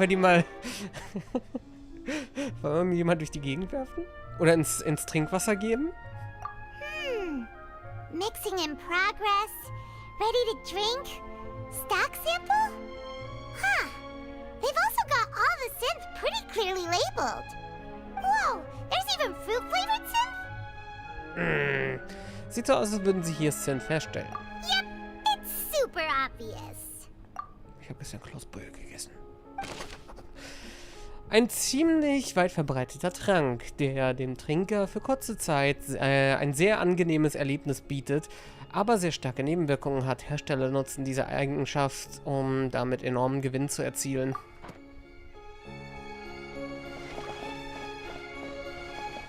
Uns fehlt noch der Name von dem es gehört. What's this over here? Looks like some kind of place for research. Experiment number 16 aims to verify Jacob Ingold's research conclusions on the primordial sea and use his theory as a foundation to achieve a breakthrough. The experiment was a failure. No individual managed to resurface from the water from the primordial sea. Female specimens 22, 23, and 24 were dissolved. Beruhige dich. Du weißt doch, dass sie Brausetabletten sind. Sorry, Traveler. Paimon will try her best. It's just that Paimon's never read something so scary before. Warte mal, bis wir zu Doktors Forschungsberichten kommen. How can someone write something that terrible in such a matter-of-fact tone? You read the rest. Paimon's too scared to keep going. Okay. Das Ziel des Forschers ist, seiner einstigen Geliebten namens Wigner zu helfen, die sich aufgelöst hatte. So that's why he did all of these experiments. Jetzt müssen wir den Namen abgleichen. Do you really think he'd be able to find a way just by dissolving people over and over? That's just insane! Hier steht noch ein weiterer Name, Vache. Huh? Isn't that the name you heard by the fountain? Paimon thought he was an eyewitness in the serial disappearances case. Aber scheinbar ist er der Forscher?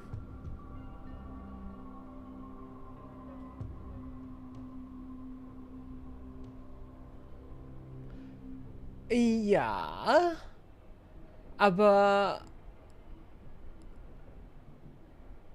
war er vorher schon involviert? Und die Geliebte ist nicht diese. Und das war ja da schon im vollen Gange, oder war das das erste Opfer? You mean Vache is the one who did all of these... experiments? Oder er war der Freund von allen Opfern.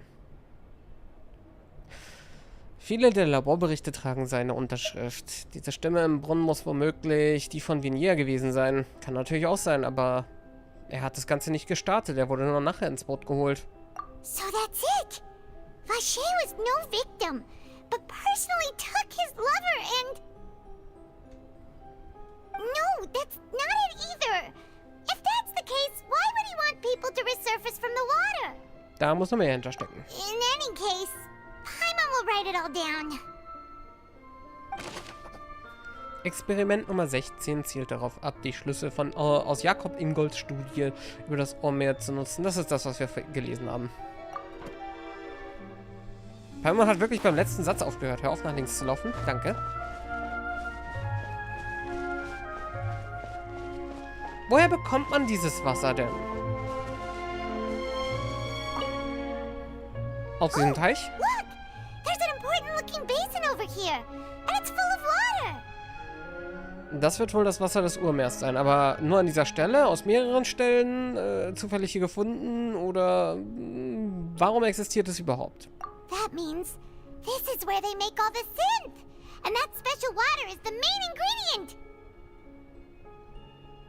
If you Erstmal baden. dilute it with normal water, you'll get synth, but the pure stuff can dissolve a human. Aus Fontainelle. Paimon will take notes on this incriminating evidence. Im Hauptquartier gefundene Teich, der mit dem Wasser des Urmeers gefüllt ist. Der wahre Täter kann damit Sinn feststellen und direkt Menschen auflösen. Jetzt ist die Frage, entsprang die Quelle hier? Wenn ja, wurde das alles drumherum gebaut? Und wenn ja, soll das heißen, dieses Wasser des Urmeers war einfach nur ein abgesondertes Wasser innerhalb des normalen Meeres und somit tatsächlich verdünnt im Trinkwasser die ganze Zeit vorhanden? Das wären meine Fragen. We've looked at almost everything here, and it seems like our theories were spot on.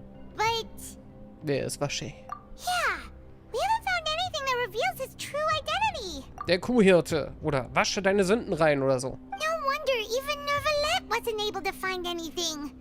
Whoever it is probably destroyed everything to do with that name a long time ago. That way, even if we bring all this back to the opera, we won't be able to identify the true culprit. Ich meine, Vacher könnte auch immer noch Marcel sein. Er hat einfach seinen Namen und seinen Hintergrund gefaked und deswegen taucht er mitten in der verschwundenen Welle auf und reagiert deswegen so auf den Namen. Und Navi hat das bereits schon alles durchschaut und vermutet. Unsere Feinde sind wirklich gerissen, aber vielleicht sind nicht gerissen genug. Sehen wir uns nochmal um. Sure thing. Paimon won't admit defeat to this guy either.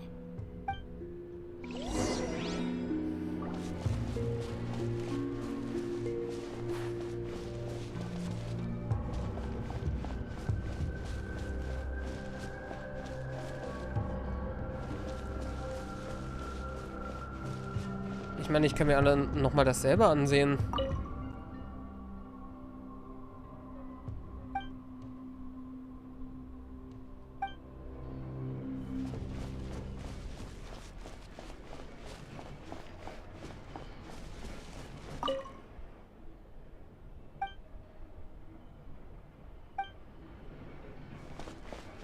Kein Hinweis. Mhm. Wir müssten ja eigentlich etwas Neues ansehen müssen. Oder vielleicht... You take that side and Paimon will take this side. Check everything carefully. We'll find something for sure. Ja, die Habseligkeiten seiner Geliebten sind vielleicht hierbei.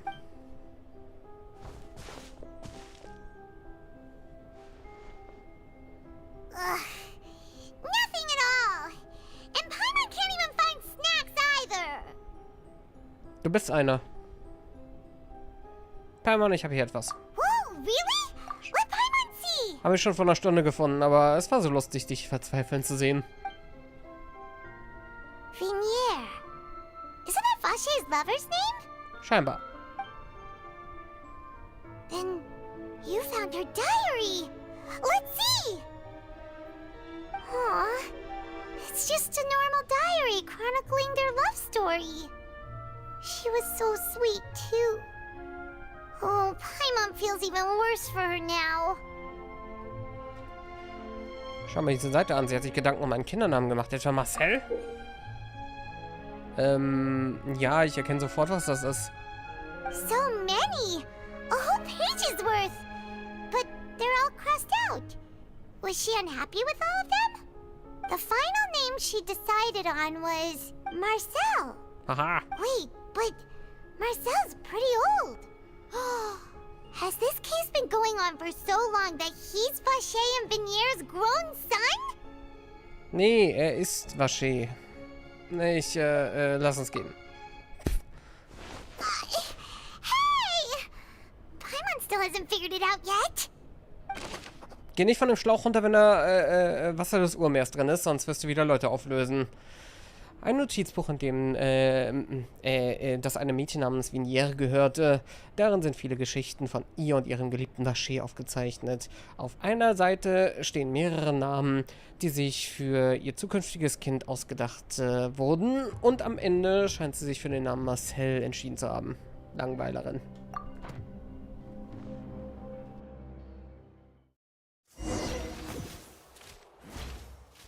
And whose image do you see, Marcel? Is it a man named Vacher? Oh, so you do know that name. I'm merely surprised you'd suddenly say the name of someone I've never even heard of. I was waiting for you to say that. Navia! We're back! As expected of my partner. I just knew you'd return in the nick of time. Just how often do you intend to flout the rules of this court? Also, was sie angeht, wahrscheinlich so oft es nötig ist. Was mich angeht, musst du die Regeln wohl erstmal erklären. It's all right, Monsieur Neuvillette. Given their confidence, I expect they've found the crucial evidence. Also, du sagst also, dass du noch nie von Vacher gehört hast, hä? Dann wasche ich mal deinen Kopf. Also gut, wir haben hier das da. But the truth of it, Marcel, is that you've always been Vacher. Huh? We've investigated your lair and we already know everything. After your lover, Vinière, was dissolved, you kept abducting young women to experiment on the hopes of bringing her back to you. You even created Marcel as a new identity and destroyed all records of your past as Vacher. So that's it. Even the villains in opera performances rarely go that far. And with that, Marcel's motive has now been established. This information regarding your past also dismantles your prior timing defense. Well, Marcel, do you know where you went wrong? You fixated your gaze on the lover that passed away, instead of paying attention to the living people around you. So, you never noticed how we changed, or how we grew as individuals. You also never understood Boss's real expectations for his daughter. Or our determination to see things through. Your determination. Mr. Marcel, please speak up now if you would like to defend yourself. Otherwise, the trial will move on to the next stage. Do you really think I wanted to do any of this? Pay attention to you? What for? Have you ever paid attention to me? Ever empathized with my pain? Ever known how it feels to watch the love of your life dissolve right in front of your eyes? Da du deinen Namen geändert, wusste das doch niemand. Was soll denn das jetzt? No one helped me. No one even believed me. All those decades ago, even the officers from the Maison Gardiennage were laughing at me. They said there's no way a human being can turn into water. So I must have gone mad from grief. Vinière's death was brushed away by all of you as if it didn't matter at all. Well, now you know, don't you? Ha! Well, it's too late now. All those who were dissolved are gone forever. You only have yourselves to blame. You set up this ornate opera house in pursuit of your so-called justice, your beloved drama, while turning a blind eye to the suffering of the people. Vinière is dead. We promised each other that we would always be together. Wherever she goes, I will follow. But I'm not from this blasted place, so I can't be dissolved, no matter what I do. Hey, is that water from the primordial sea that he's drinking? I can't dissolve! Can't dissolve! Can't dissolve! Do you all see? I can't go, I can't follow. So if I can't go where she is, what choice do I have but to try to bring her back? I did all of that, and in the end, that accursed Callus still got the better of me. I spent my entire life living on pins and needles, only to get stabbed by his idiot daughter at the very end. The suspect is exhibiting signs of mental distress. Guards, please restrain him. Don't touch me! Don't anybody come near me! I still need to save Vignere. Her promise. We made a promise. Vignere. Vignere! Please, Vignere, don't think badly of me. All I want to do is fulfill our promise. At this point, the verdict of this trial is clear. With Mr. Marcel's conviction, the charges against Mr. Tartaglia no longer have any basis. Fine by me. I was in a bad mood, but after a show like that, I'm actually feeling pretty good. Traveler, please submit all the evidence you have collected to the guards, so that I might review and summarize the truth behind the serial disappearances case. Tartaglia musste ja nicht sehr viel tun. Das wurde ja alles für ihn geregelt. Aber scheinbar hat dir jetzt Gefallen an diesem Theater gefunden. The man now known as Marcel was originally named Vacher and worked as an adventurer with his partner and lover Vignere. During an underwater expedition, Vignere accidentally came into contact with water from the primordial sea and was dissolved in front of Vacher as a result. Vacher learned of the primordial water's existence through the work of others and began to kidnap young women for research, with the goal of discovering a method to restore Vignere back to life. To cover his tracks, he invented the new alias of Marcel and began to operate a business in Poisson. During the course of his research, Vacher discovered that a diluted concoction of water from the primordial sea can induce feelings of euphoria, and began to manufacture and market synth. However, as he accumulated wealth to fund his continued research and expanded the scope, he came into conflict with Spina di Rosula. After exchanging blows with Spina di Rosula for many years, Vacher decided to assassinate their president Callus at a banquet. Although the assassination did not go as Vacher expected, he was able to turn Callus into the murder suspect by dissolving the assassin he sent to the scene. And just recently, Vacher attempted to frame Linny as the culprit of the serial disappearances case, using a similar method. However, his attempt to frame Linny failed, and the power of water from the primordial sea became public knowledge. This case also exposed enough of Vacher's machinations that he was eventually successfully charged in court. Thus concludes the enigmatic history of the serial disappearances case, with the truth revealed to all.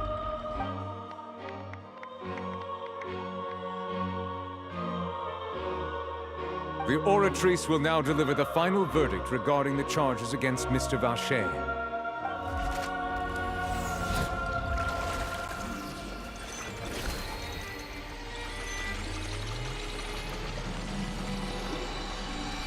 Ob die Fatui jetzt vielleicht dabei sind, genau das zu According überprüfen. to the judgment of the oratrice mécanique d'analyse cardinale, Mr. Vacher is guilty. Guards! Take Vacher away. Good. It's what he deserves. With that, the serial disappearances case is over now. We really just witnessed history. Who would have thought the true culprit would be such a polite and well-spoken guy? Yippee! We helped Navia bring the bad guy to justice! He's hurt so many innocent people and now he's finally getting what he deserves! Huh? Are you okay? Demoiselle, you were absolutely brilliant. The day our late boss had always hoped for has finally come. You can rest easy now, knowing justice has been served. Yeah. Yeah. It's finally over. It's all thanks to you guys. And my partner. See, Papa? Spina di Rosula's still doing well with me at the helm. Well now, hasn't this been a most delicious piece of drama? The villain has been caught, justice has been served, past wrongs have been righted, and it's a big ol' happy ending. Since it's been such a great show, I'll just let the false accusations against me slide. Either way, I've still got some business to attend to. So, if you'll excuse me... Please wait just one moment, Mr. Tartaglia. What now? None of this has anything to do with me. According to court protocol, since this trial was initiated due to a charge against you, a verdict must also be made regarding the initial charge before the trial can conclude. Oh, come on. Is this really necessary? Haven't you already caught the real criminal? Isn't it time for side characters like me to exit stage left? Please respect the laws of Fontaine. This has always been the rule. All right, but this sure is a lot of hassle. All I need to do is stand over there, right? Let's just get this over with. Through evidence presented in the public trial that was just held, it has been established that Mr. Tartaglia has no direct connection to the serial disappearances case. The guilty party has been identified, and thus it is logical to suppose Mr. Tartaglia is innocent of the charges. We now turn to the Oratrice Mécanique d'Analyse Cardinale to render the final verdict on the charges.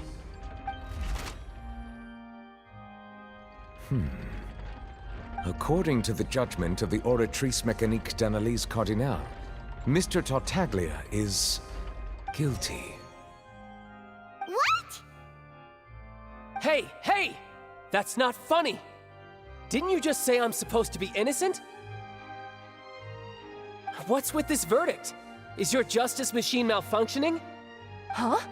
This has never happened before. The Oratrice actually returned a different verdict from the Chief Justice. Tatsächlich. Also könnten andere Vertreter dafür verantwortlich sein. Warum würden sie Tartaglia auflaufen lassen? Vielleicht ein Experiment, um zu sehen, dass man das vielleicht manipulieren kann mit ihm als Scapegoat? I mean, have you ever heard of an innocent Fatui Harbinger? Do you think the Oratrice might have just convicted him on general principle? But weren't the charges about the serial disappearances case?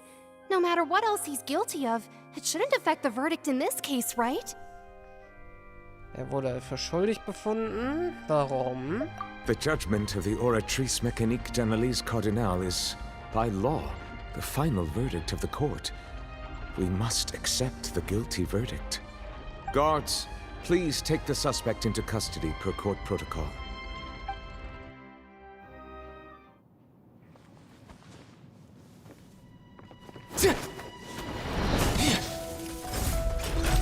So this is how justice is done in Fontaine. What a joke. You've got your rules. Well, I've got mine too!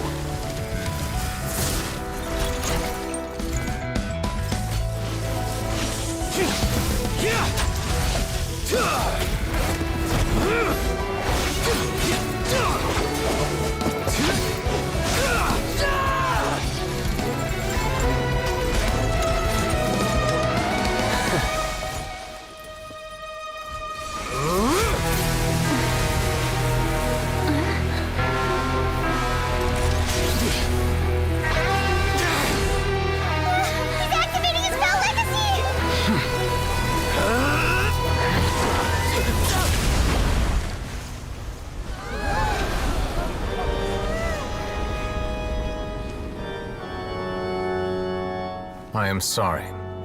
If you have been wronged, we will find the truth.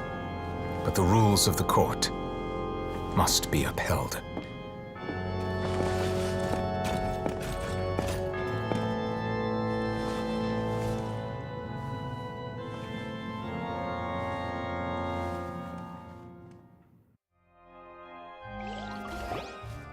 Hey, Monsieur Novelette, what's going on? Shouldn't they have been cleared already? Man kann sagen, er hat seiner Situation keinen Gefallen getan, aber das Ergebnis ist am Ende dasselbe, außer dass er diesmal sogar ein bisschen kämpfen konnte. Also vielleicht hat er wenigstens ein bisschen Spaß dabei gehabt. Apologies. This is also the first time I've encountered such a situation. However, according to the rules established at the conception of Fontaine's court system, The Oratrice's judgment is the final verdict of the court. Das sollte man ändern. All I do is follow court procedure. As for why the Oratrice arrived at the conclusion it did, you should probably ask someone more knowledgeable than me. Und das wäre... Ah, okay, Furina. Why are you looking at me? I had nothing to do with it! Aber vielleicht weißt du mehr über das Oratrice. I don't know what happened there either. Hey, stop staring at me! What does Lady Farina mean by that?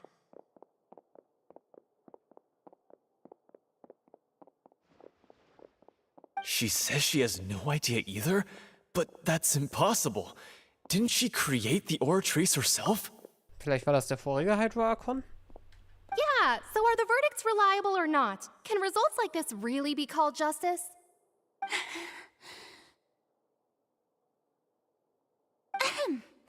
My dearest citizens, did you really think we'd allow an incorrect verdict to be handed out in this court? Did you really believe that the judgment could be mistaken or be the result of some sort of random mishap?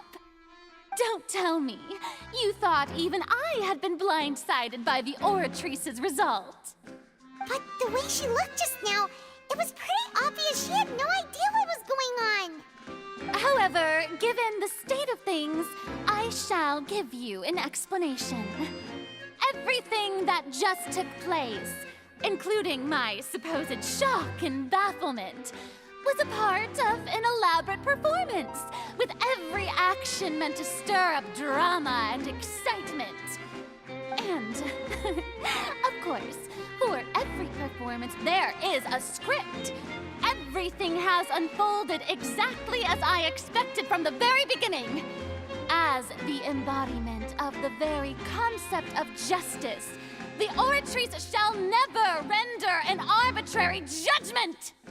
If you thought Child had nothing to do with the serial disappearances case, it is only because you've been blinded by the superficial appearance of innocence. Everything he's done, not to mention the danger he poses, are beyond ordinary comprehension and completely unforgivable! All shall be revealed in time. You will come to understand my noble intentions, as well as the absolute correctness of the Oratrice's verdict.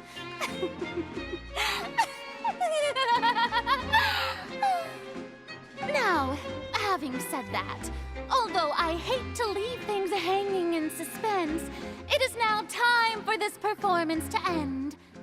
As the lead actress, I shall be the first to take my leave. Toodaloo! So she chose to make her escape after all, did she? So you're saying we shouldn't put much stock into what she just said? She probably just put on that performance to save face. As for the truth, it's unlikely that she actually has any idea. Okay, würde sie uns das im Privaten zugeben? Wer weiß. Du weißt jedenfalls, wie du ihr den Boden unter den Füßen wegziehen kannst. Aber würde er das tun? However, please be assured that I will continue to investigate this case in a personal capacity. Just as I promised, if the judgment has been incorrect, we will do our utmost to clear his name. All right. Even though we feel pretty badly for him, we'll take your word for it for now. After all, he's done plenty of bad stuff, so he should have known he'd go to prison someday, right?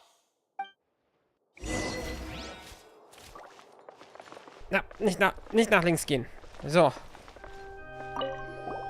Oh, Monsieur Neuvillette!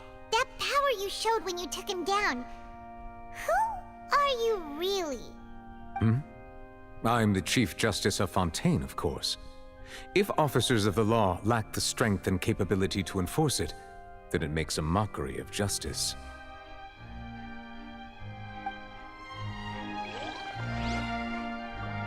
Ich meine, kann Ria-Augen, ne?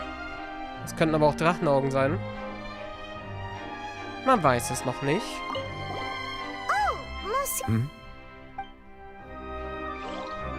So, sie ist ja weg.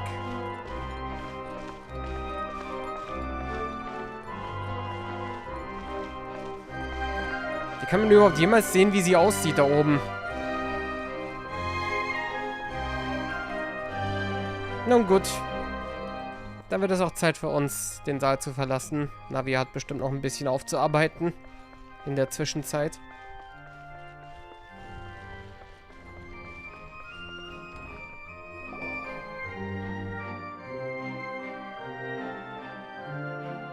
Hey, what are you doing? Quick, stop him! Ist das nicht unser Täter? Traveler! Hey! Traveler! Marcel! What are you doing over here? Stop resisting arrest! Cease, or we'll add another charge to the list! No, wait! I just want to ask the Traveler something. I'm not looking to run away. Please, just let me ask this one small thing. Go on. Thank you. I was being led away when I finally realized something. Where did you first hear the name Vacher? I erased all records of that name. So, unless... Are you still trying to prove your innocence? Give it up. You've already been convicted. Ich habe sie getroffen. Really? You did? You're sure? You met her? But how could that be? How did you manage to do it? Das war direkt am Brunnen hier vor dem... geh durch die Tür und du siehst den Brunnen. Dann, da ist es. Ich verließ mich auf meine Wahrnehmung des Hydroelements. The Fountain of Lucine? Then she's been so close to me all along. And I just never... Please give me a chance to talk to her again. Just let the Traveler take me to the fountain to see her one last time. This is the last request I'll ever make in my life. You can do whatever you want to me afterwards. I don't care. What? Give an inch and you want to take a mile? Do you think serial killers get to make requests like that? Paimon agrees. Why should we give him what he wants when he's only done a ton of super terrible things? This request, is it worth as much to you as your life? Of course! Wait, no. It's worth even more than my life. Humans. Will they betray the instinct to live just to satisfy spiritual needs? Very well. I will grant your request. Your Honor, I fear that... I will go with him. You do not need to worry about any escape. In that case, I shall leave him in your most capable hands, Chief Justice. Thank you, Your Honor. Ist also kein Mensch.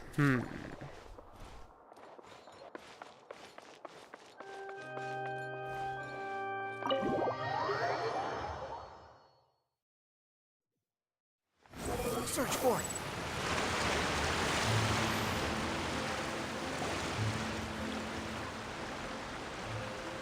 Is this the place? You said she's here, but what do I need to do to see her? Also, eigentlich kommt sie ja zu dir. Ich habe damals vom Wasser des Urmeers getrunken. Das hast du ja auch gerade schon getan. Das hat meine Wahrnehmung über das Hydroelement erhöht. Yeah, and even Paimon could hear her after drinking that thing. Didn't you just drink a lot of it on the stage as well? Oh, in that case... Vacher! Ah! Yes, that's it! So you heard it too!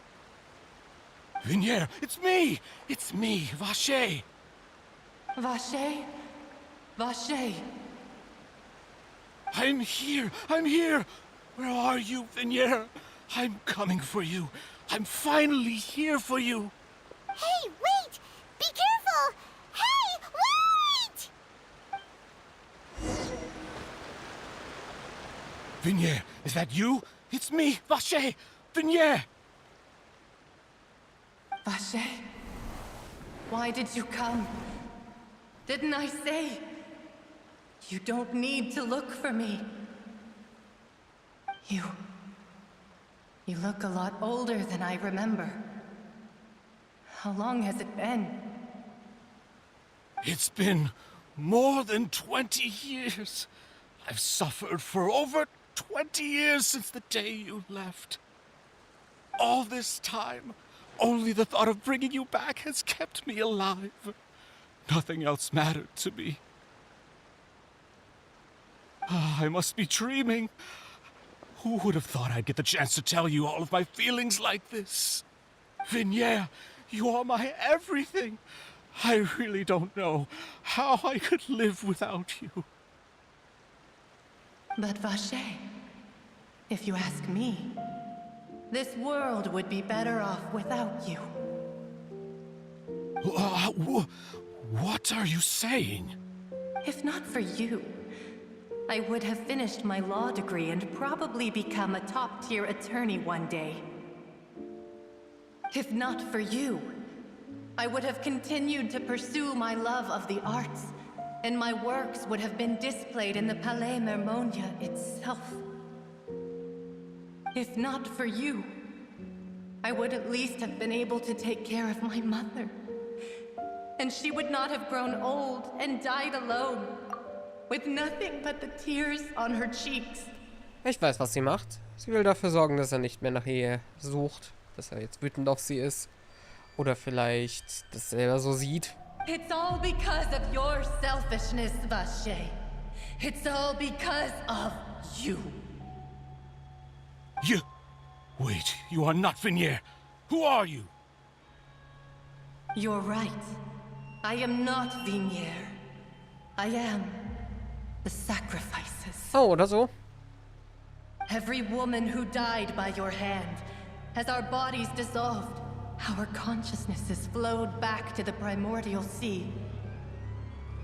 Our thoughts circulated endlessly within the primordial sea, and we were no longer individuals, but we became one, just as streams of water come together in the sea.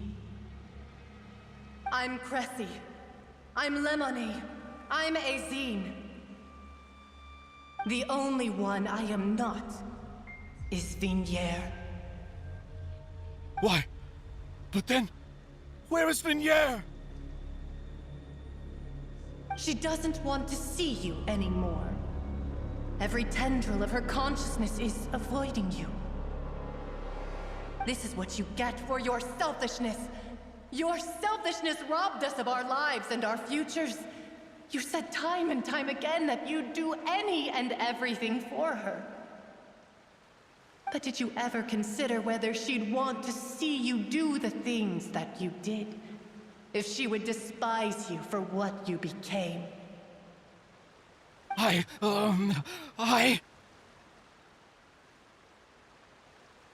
You are a liar, a heartless murderer, and a cowardly narcissist. The only thing you are not is Vignier's beloved. From the moment your first victim died and her consciousness merged with Vignier's, she has had nothing but pure hatred for you.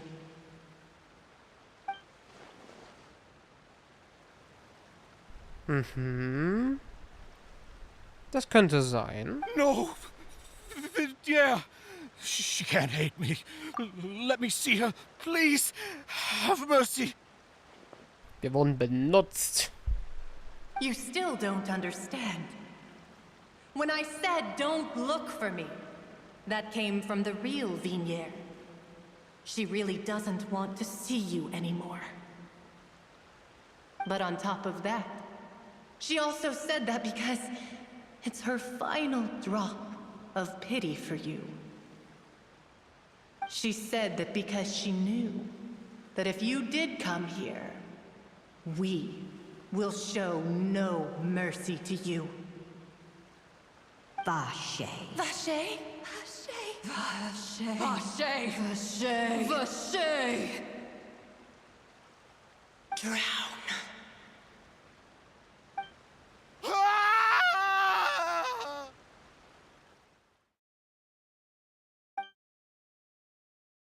Warte. Später fand ich schon raus. Was? Einige Tage später. Warte noch, das lese ich mir durch.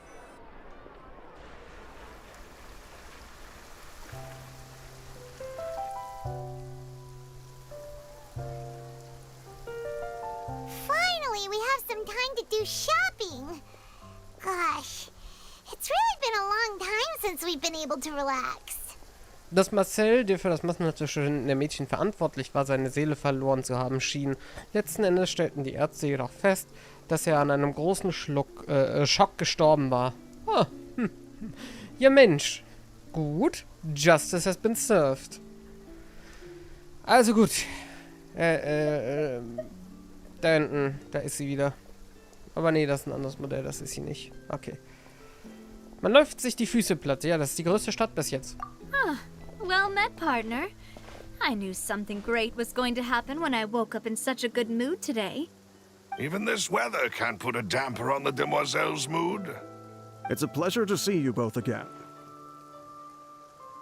Oh, hey, Navia! It's been a few days. Paimon's already started to miss you. Oh, now that I believe. I'm easy to work with and always bring home the bacon. Who wouldn't treasure having a partner like me? Sounds like you're really enjoying life these days, Navia. What have you been busy with since the trial? It's just been one thing after the other. I've been making non-stop trips between Poisson and the court since then. Everyone from Spina di Rosula organized a memorial for my father.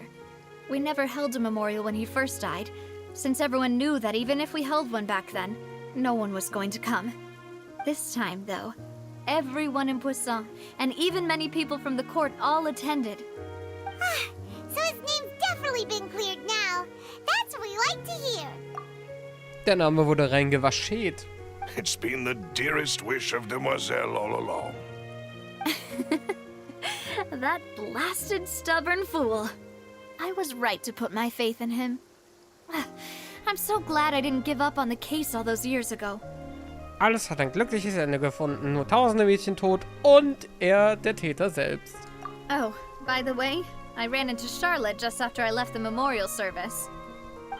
Well, maybe it'd be more accurate to say I knew she would be there, and there was no way she'd just let me go. Huh? So you know Charlotte too? The Charlotte? Journalist from the Steambird? Yeah, way back when I first became the president of the Spina di Rosula, she was all over me. Wouldn't take no for an answer. I believe the story was called The True Heart of Darkness, Secret Tales of the Yellow Rose. To be fair, though, it was a really flattering feature. So, we've been on pretty good terms ever since. She was trying to lean on our friendship to get me to do an exclusive piece on the serial disappearances case. Oh yeah, she told us about that. She's always been super interested in that case, so now her wish has finally come true too. Anyway, I told her to make sure that when she writes about you guys entering the opera house with the critical evidence, that you both sound really cool. Now that's another thing to look forward to. We trust Charlotte's skills with a pen for sure. Oh, and in other news, I also took Clarand out for a meal. Oh, are you two on better terms now? While you were investigating Vache's headquarters, Clarand gave testimony on my father's behalf. It was thanks to her that we were able to turn the tide. I wanted to thank her. I mean, there's also no point in being awkward all the time, so we took the chance to reconcile with each other. Oh, that's great. Paimon also thought Clarand wasn't actually a bad person. It's always good to have more friends. Anyway, now that the case has finally been solved, perhaps it will slowly begin to fade from the public consciousness. Tja, und währenddessen versauert Tatagali im Gefängnis. Nice. Oh, actually, there's still one last thing I need to do. What is it? I should pay a visit to my father's grave and tell him the truth of what happened, as well as how it all ended. And on top of that, just how much people still look up to him to this day. That includes me, too. Miss Navia. Indeed. We want to go too! We also think Callus is a really admirable person. Sure thing. I'd like you two to share the moment with me. After all, without you, there might not have been such a positive ending. Aber sag mal, kannst du mir erklären, warum er eine Augenklappe hatte? And in that case, everyone, let's be off. Considering the recent weather, We'll be lucky if we can reach Poisson before dark. Yeah, you're right. It's been raining non-stop for a few days now. Ha. Okay, interessant. This is where my father's grave is. To be perfectly honest, even I haven't been back here for a long time. Das Oratris spinnt und es regnet nonstop mehrere Tage. Ich spüre da was kommen. Huh? There's someone there already. Wait. That figure. It can't be. Hmm? Isn't that Neuvillette? Why would the Chief Justice be here? Huh? Navia?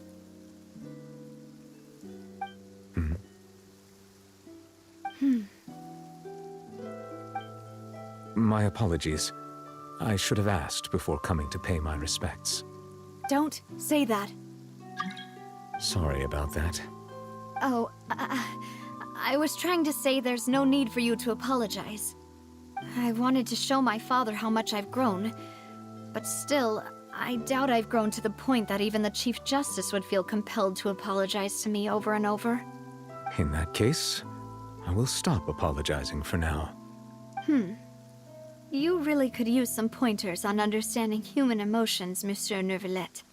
In any case, why did you come to Poisson? Well, ever since that day, I've been turning a question over and over in my head. Just what is justice anyway? There was once a time when I didn't want to believe that there could be anything more important to humans than life itself.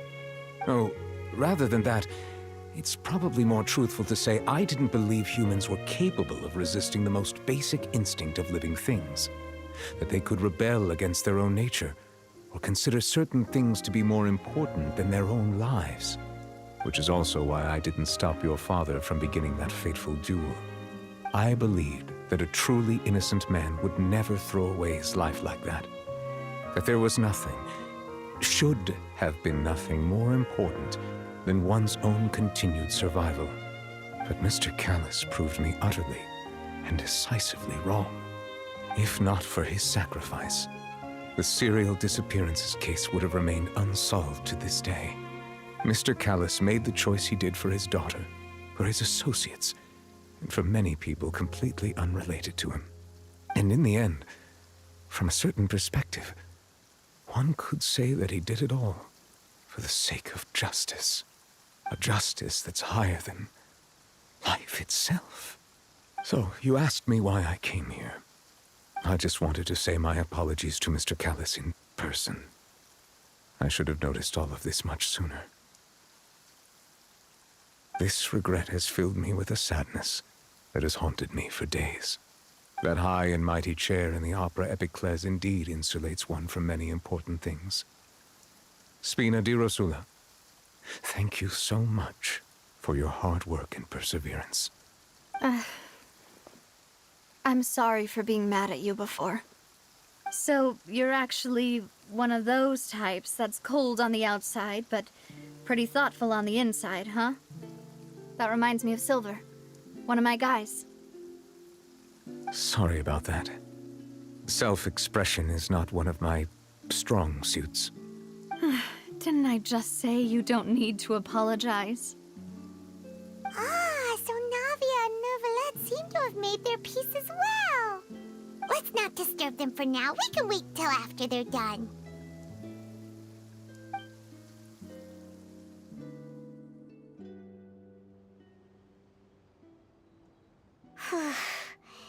Paimon's never paid respects at someone's grave before. Did Paimon do anything rude there? Das heißt, wir waren niemals an dem Grab von, wie hieß er, Teppei? In Inazuma? Fliegen ist beim Ehrbieten eines Grabes normalerweise nicht gestattet. Naja, mittlerweile sind die ersten 3 Tage in Fontainelle vorbei, weil wir ja mehrere Tage in der Stadt waren. Eigentlich war das die ganze Zeit nicht gestattet, Paimon.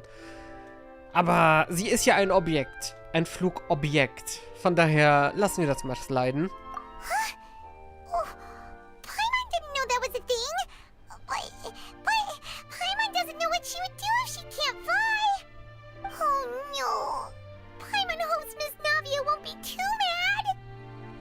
ihr das wirklich geglaubt? Aber stimmt doch.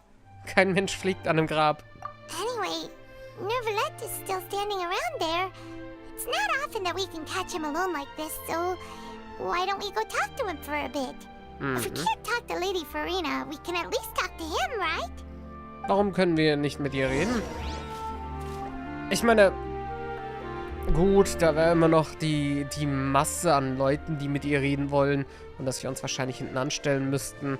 Aber ja, sie hat wahrscheinlich mittlerweile kein großes Interesse mehr, mit uns zu verkehren.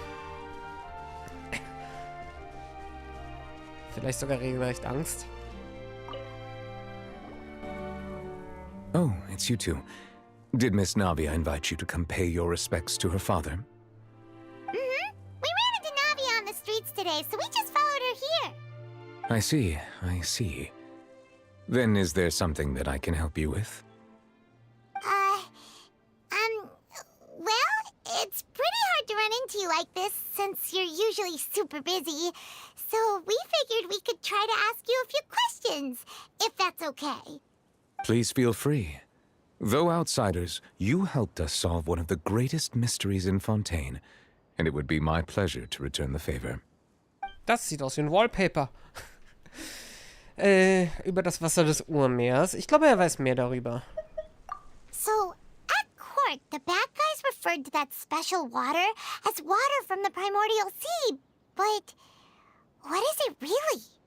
Truthfully, that name is already quite accurate. I can only surmise that Vacher and his ilk only learned of its nature and existence after extensive research. There used to be a special sea on the surface of this planet. The nature of its seawater was rather different from that of the sea we know today. Most of Tevat's life forms were first born in that special sea. You could say it nurtured much of the life on this planet. Huh. So it really was where everything began. It makes sense to call it primordial then. But today, the primordial sea no longer exists on the planet's surface. What Vacher discovered must have been some kind of special case, or a remnant from a truly ancient age. Huh. So that's how it is. Oh, you really know everything, Monsieur Neuvillette. But if that's the case, then why would people, at least people from Fontaine, dissolve in that kind of water? Indeed. Why would the primordial sea, which was known to engender and nurture life, suddenly reverse itself and devour life instead? To be frank, that also doesn't match my understanding of this world and its laws. There must still be some unknown secrets around the people of this land. Is there anything else you'd like to ask me about? Ja, Tartaglia. Der vermodert im Gefängnis seit ein paar Tagen. My apologies. My investigation has still not reached its conclusion. However, I still believe the judgment of the Oratrice was not rendered arbitrarily. But you also said you thought he was innocent. For many years, I have been quite aware that the Oratrice does not simply mechanically repeat the verdict that I give on each case. As a divinely created mechanism, the people's unified faith in the concept of justice is integrated into it. Not only can it produce the incredible power of indemnitium, but it likely also possesses other traits, such as self-awareness. Which is all to say, I have been prepared for a situation like this for a long time. Huh. So when Lenny told us that he heard a human voice from the room where the Oratrice's core is stored... I was not aware such a thing had occurred. Perhaps that could serve to prove my conjecture. I will add that to the list of items to investigate. In any case, I am inclined to believe that the Oratrice does have a methodology all its own. We just do not have enough information. Based on Farina's reaction, I doubt even she had any idea what was going on. She managed to bluff her way through it, though, with her time-tested twin tricks of bravado and drama. While we do intend to get to the bottom of this, for now, we regret to say that the Fatui Harbinger will just have to bide his time in the fortress of Meripede. If we did incorrectly convict him of crimes he did not commit, we will most certainly compensate him to the fullest extent allowed by the law. If you ask Paimon, the only compensation he'll want is a no-holds-barred fight with you. Is there anything else you'd like to ask me about?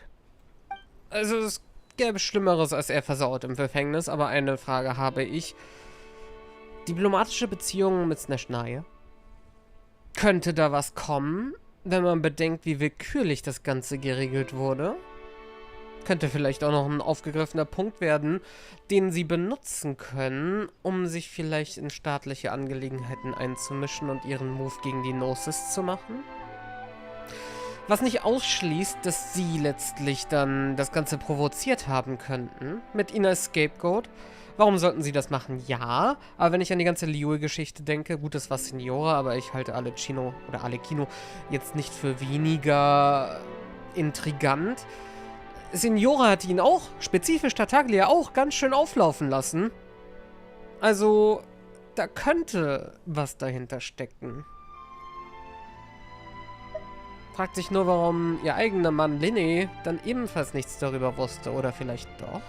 Vielleicht hat er sogar, wer weiß, selbst eine Hand im Spiel. Kennst du die Prophezeiung, die um Fontaine kursiert? Dass sich alle Bewohner auflösen und nur noch der Hydro-Archon übrig bleibt. That the sea levels will rise and everyone will be dissolved in water, leaving Farina crying alone on her throne, but the sins of the people will be finally washed away for good.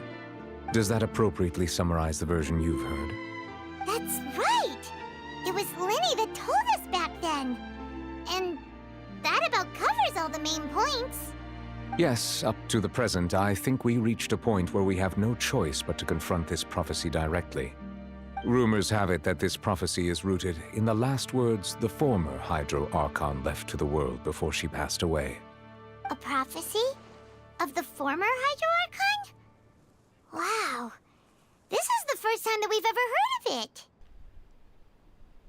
Soweit ich weiß, hat eine der Wüsten-World-Quests auch etwas über die letzten Lebensmomente des Hydro Archons, des vorigen, zum Besten gegeben. Dieser eine Baum in der Wüste soll ihr Körper sein. Ha, interessant. Übrigens, was ich noch zu der Maschine sagen wollte, vielleicht war da im Raum auch ein eigenständig handelnder Doktor. Ich würde nicht ausschließen, dass er schon wieder in irgendwas involviert ist. Von daher, also mit mechanischen Sachen kennt er sich ja sehr gut aus. Das ist auch nicht auszuschließen. Two parts of the prophecy have already proven correct.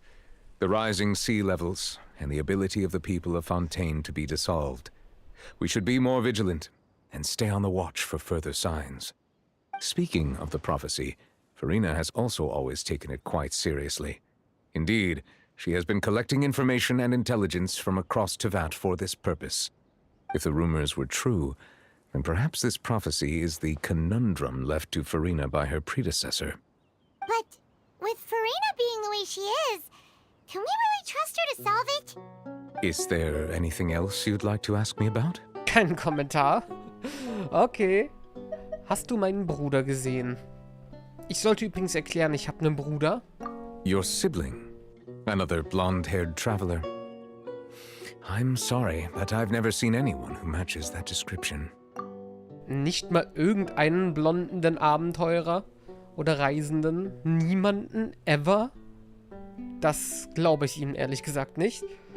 Ich kann mir nur denken, dass er sich nicht dran erinnert. If he ever stepped foot in Fontaine, I'm sure he followed our laws to the letter and had no reason to appear on the stage of the opera Epicles.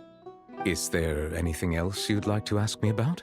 Der hatte keinen Paimon dabei, der ihn sofort ins Messer hat laufen lassen. Nee, das war's. Very well. It was my honor to provide you with what answers I could. I very much enjoyed conversing with you. It will soon be time for me to leave this blissful tranquility behind and return to Palais Memornia. Damit hat er aber auch bestätigt, dass er Dainsleif nicht kennt. Wobei der sowieso es besser wissen würde, als sich hier in die Gesetze einzumischen oder ertappen zu lassen. Letztlich hält er sich ja generell gerne von Menschen fern. You really are super busy, Monsieur Neuvillette. Paimon thought you only came here to pay your respects today because you had the day off. Crime and villainy do not have the day off, and so justice must work around the clock as well. This is merely the nature of a justice's work. Ja, dann nimm dir mal eine Seite aus Ganyos Buch und schaff dir Assistenten an, die dich vielleicht 1-2 Tage vertreten könnten. Das wäre doch bestimmt möglich. All right. You've got a point. Huh? Paimon just noticed that the rain has stopped.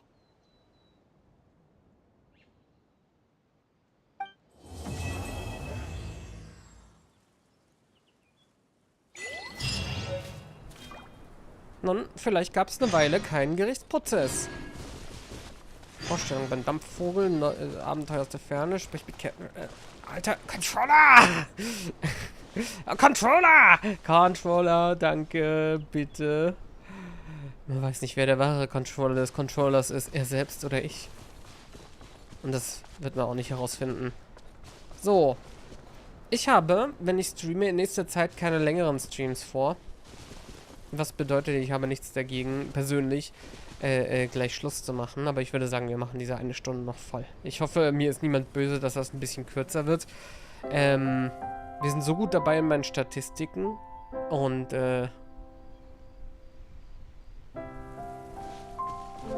ich habe einfach kein Bedürfnis, sehr viel zu streamen gerade. So. Unter anderem dadurch, dass ich meinen Ventilator halt nicht so benutzen kann, wie ich es wüsste. Es ist immer sehr warm. Und wenn ich den anhabe, dann bläst er ins Mikro. Also mache ich ihn halt... ich lasse ihn schon an, aber im Prinzip ist er komplett von mir abgewendet. Das ist schlimm. Das Mikro nimmt das zu gut auf. Ja, und das an sich... Das wäre schon einer der Gründe. Ansonsten... Hoch? Okay, wird leiser. Gut. Ansonsten...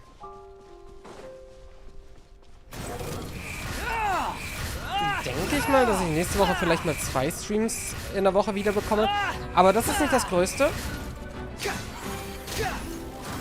Das Größte ist, dass ich maximal 2 Wochen von meinem Urlaub entfernt sein dürfte, in dem ich dann deutlich mehr streamen werde. Also, eigentlich ist so mein geheimer Plan, dass ich dann so ein bisschen Kompensierungsarbeit für diese Woche und die letzten 2 leisten würde. So. Weil, wenn es um meine Stream-Statistik geht, in Sachen Stream-Anzahl, mehr Streams zu haben als letztes Jahr, dann müsste ich mehr streamen und öfter. Also, nicht länger, sondern öfter. Länger tatsächlich gar nicht. 2 Streams pro Woche wären eigentlich schon erforderlich. So. Weil ich müsste, das hier ist jetzt eine davon, von den 40, die ich noch machen müsste. Und das schafft man halt nur, wenn man öfter streamt. So, weil wir haben nicht mal mehr 40 Wochen in diesem Jahr. Irgendwie sind das wohl nur noch so 17. Nicht mal die Hälfte davon.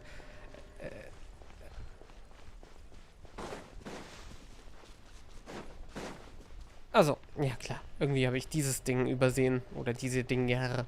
Wo holen wir uns denn unsere Quelle dafür her? Von oben? Ich habe jetzt noch nichts gesehen. Tatsache, da ist aber was. Erinnert mich daran, dass ich dann noch einen Oculus nie einsammeln durfte. Okay. Wie geht man da eigentlich am liebsten hoch? Mit Kasua. Wenn man hier klettert, hat man immer so das Problem, man stößt auf irgendwelche längeren Wände, die man nicht überklettern kann. Wie hier. Und dann passiert sowas.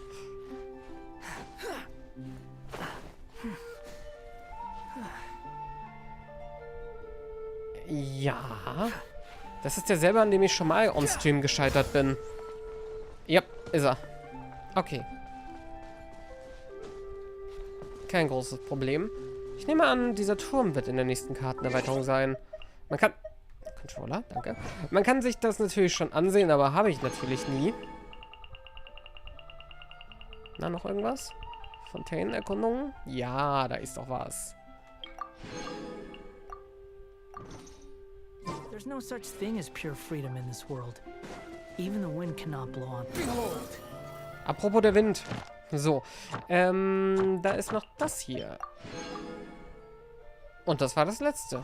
Die letzte Main Story. Erfolgreich abgeschlossen. Fürs Erste. In 4 Wochen geht's hier schon weiter. Also dann.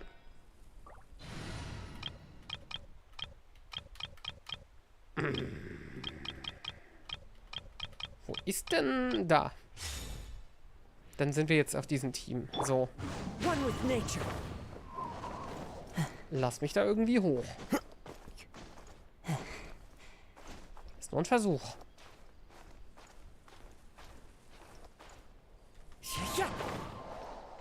Weil das hilft nicht bei der Decke. Wie würde man das denn machen? Außer man käme von weiter oben. Welcher Punkt wäre das denn? Hier ist nichts wirklich direkt in der Nähe, von dem ich denken könnte, dass ich da runtergleiten könnte, ohne zu niedrig zu sein.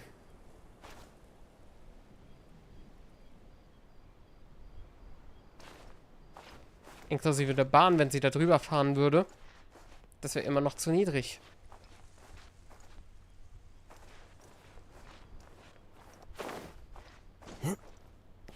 Follow the wind.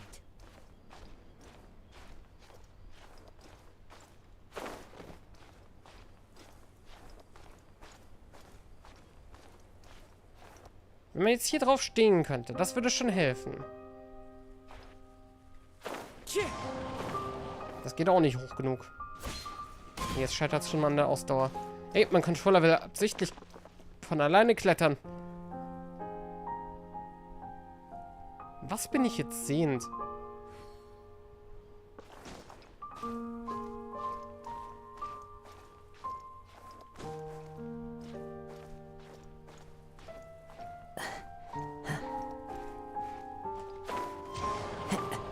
Nee, das kriege ich nicht hin.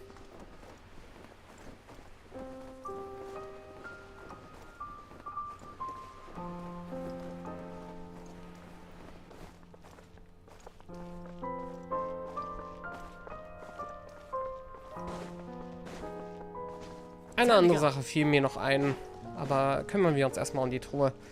Ich habe noch nichts dergleichen gefunden und ich habe so das Gefühl, es könnte aufploppen, wenn ich die Truhe öffne. Time to go. Diese Kanonenschnauzenhunde immer. The wind knows. Step right up. So, jetzt haben wir natürlich nicht unsere tollen Rennfertigkeiten. Das sollte passen. Dann nehme ich mal an, die spiegeln sich nicht nur, sondern auch die Seite. Spielt eine Rolle. Das bedeutet, der andere sollte hier sein. Irgendwo. Eine Seele. Da ist er doch. Scheinbar auf das da hinten. Nee, da muss ich ja den dunklen haben. Das passt nicht.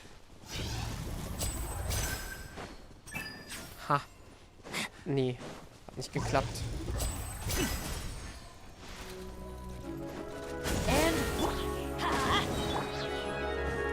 Into the wind.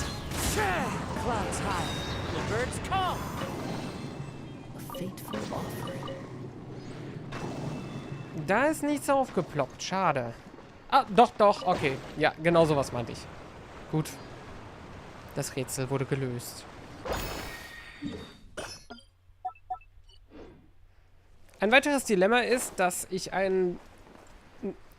mindestens einen eigentlich, von den Hydrokulis nie markiert hatte auf der Karte. Mal gucken, wann mir das in den Arsch beißen wird. Auf jeden Fall erst in ein paar Monaten, wenn ich mich vielleicht nicht mehr dran erinnere, aber ja. Eine weitere Sache ist, ich müsste Somero-Erkundung auf jeden Fall vorziehen, weil meine Markierungen sind begrenzt.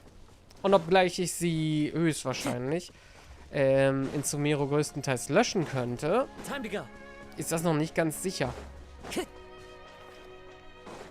Also wird das ebenfalls noch ein Nachspiel haben. Brings a smile to my face. As it should. It's treasure. Boah. Mann, diese Anfragen, so nervig. Ach, da wäre auch noch einer gewesen.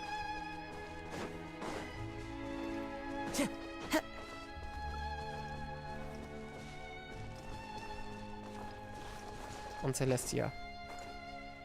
Ein Controller will nicht stehen bleiben. Time to go.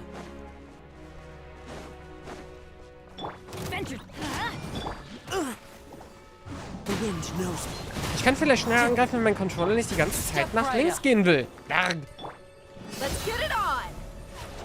You asked for it.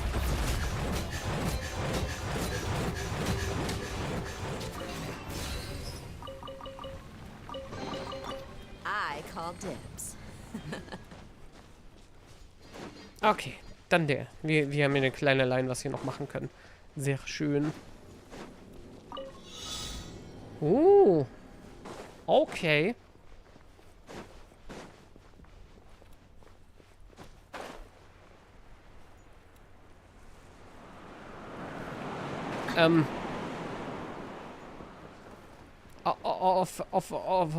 Of course.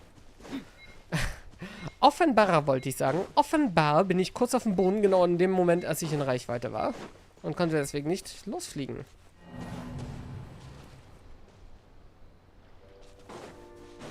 Okay, das hier ist connected, wahrscheinlich.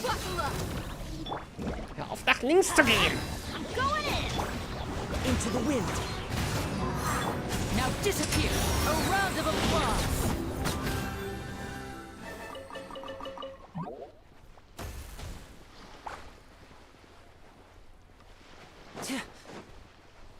Die muss man in einer Reihenfolge? Vielleicht.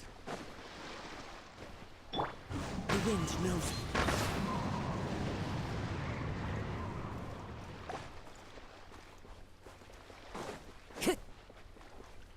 Irgendwo noch ein dritter? Ah, beim dritten, natürlich. Time to go. Aber nicht nach links. Das wird nicht lang genug halten.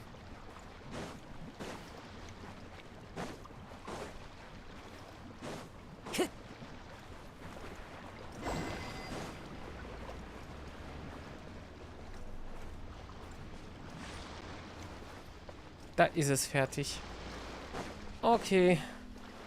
Time to go. I can see the problem.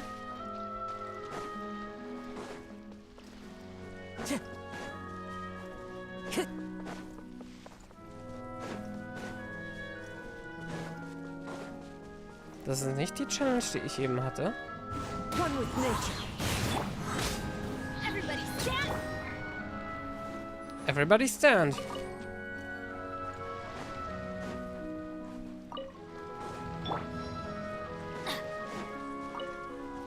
Adventure time.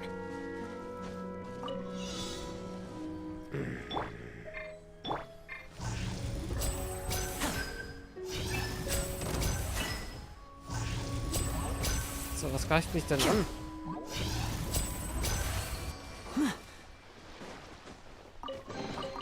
And now I'll make it all disappear. Into your pockets ist... na gut. Missed Opportunity meiner Meinung nach. Da ist es doch. Also dann, machen wir einfach den Monsieur Kazuha.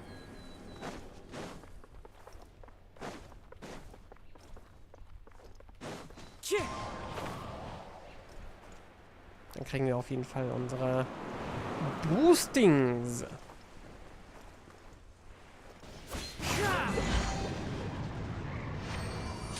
Windstrider.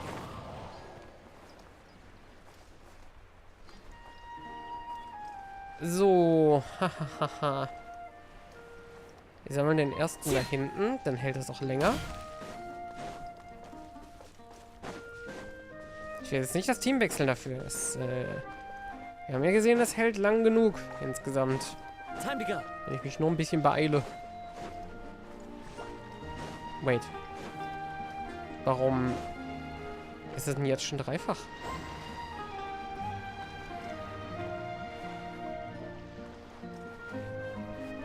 Nicht, dass ich mich beschwere, aber...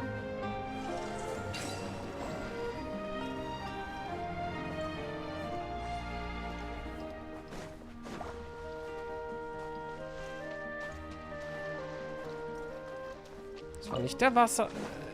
Das Wasser, oder doch?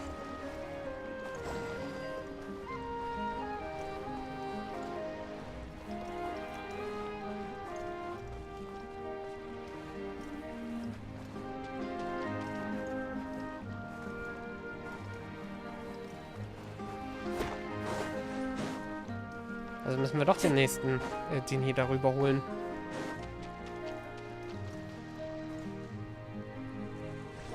Doch, es ist das Wasser.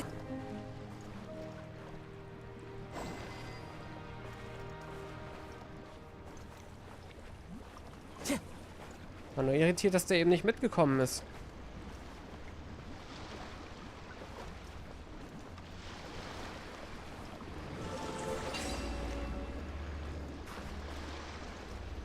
Wo gehen die hin?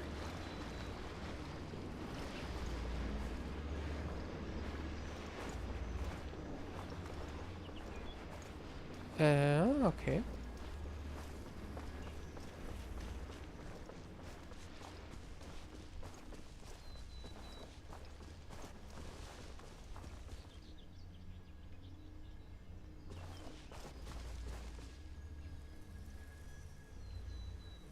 Ihr macht's ja spannend.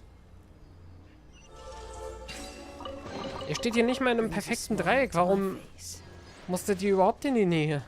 Na gut.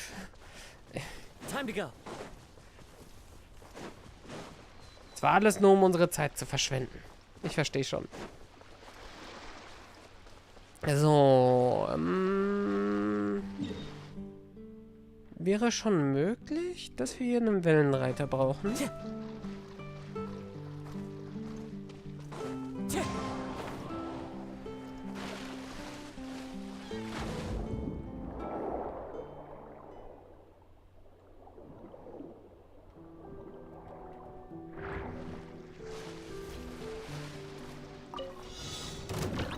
Oh, das nehme ich doch auch gerne.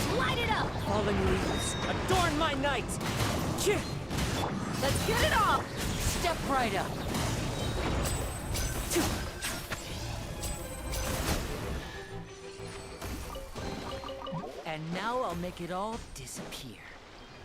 Just kidding. Das kannst du mit den Gegnern hier machen. Wie wär's? One with nature. I'm going in. Let's get this show on the road. I wasn't done.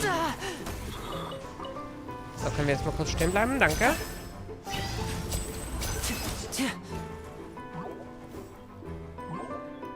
Okay. Derart weit kommen die nicht rüber. Habe ich nie getestet.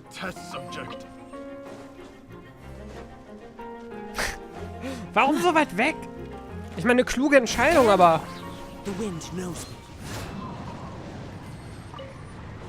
Warum? Nein, Controller. Oh. Oh. Da kann man schon 1800 Artefakte tragen und es ist trotzdem nicht genug. Was soll denn das?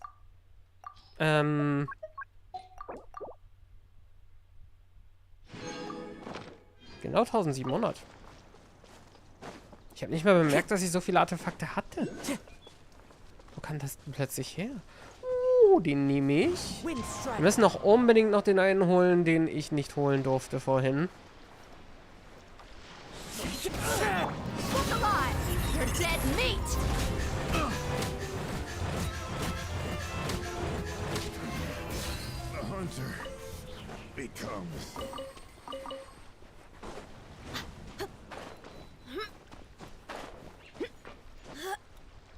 Oh. Leicht gewölbte Surfaces, natürlich.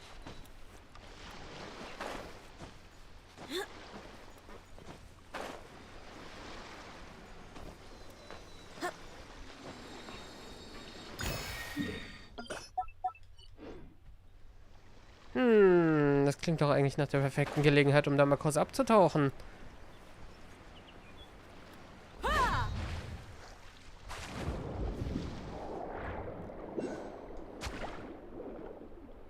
Oh, das ist ein Gegner. Ich dachte, das wäre die Fähigkeit.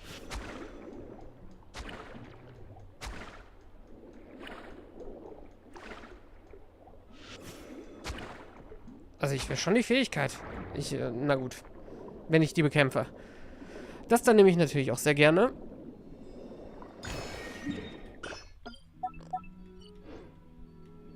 Oh, sehr schön.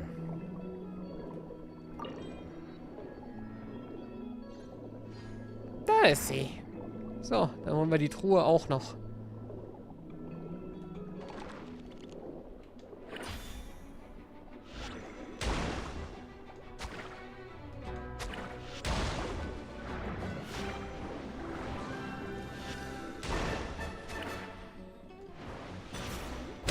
Stellte sich übrigens heraus, da war wirklich ein bisschen mehr an Wasserkampf, als ich erst dachte.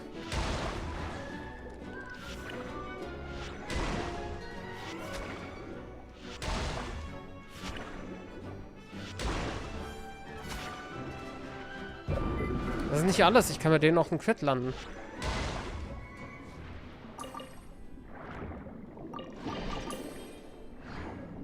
Alright.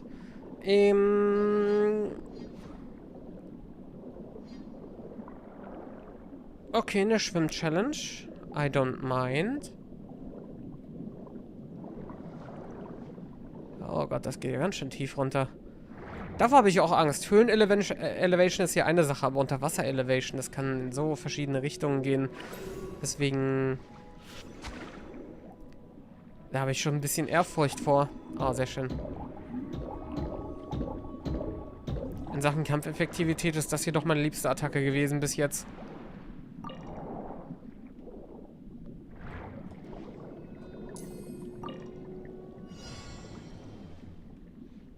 Oh.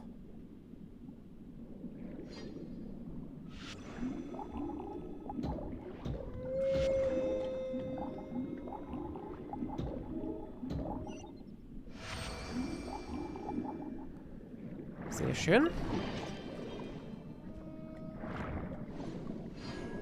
Das sind auch nette Sounds.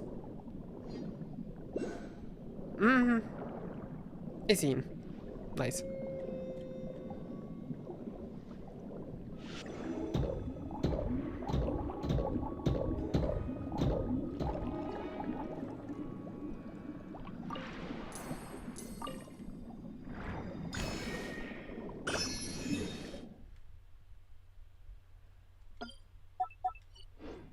Ungefähr so, das passt schon. Schön, dass die auch als Untergrund-Okuli-Marker angezeigt werden. Direkt. Das hilft auch sehr. Das wird fürs Sumiro auch so gelten, aber wahrscheinlich nicht für die Markierungen, die ich vor dem Update getan habe. Also, mal schauen. Ob das Probleme gibt. Okay.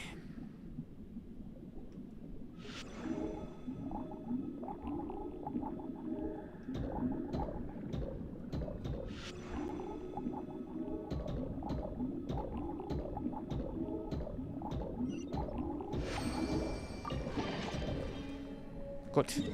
Dann schauen wir mal wegen dem, was wir nicht einsammeln.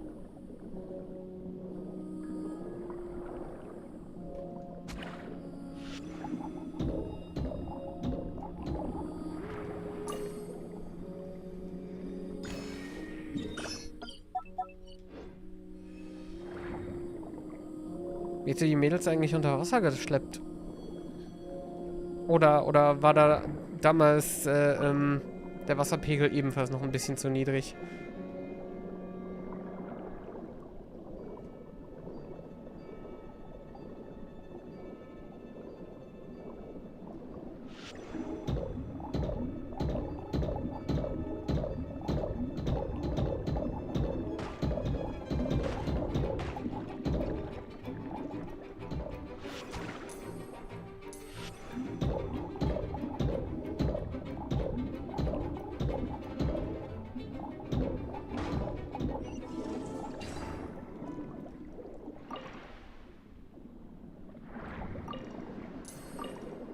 Okay, das ist interessant.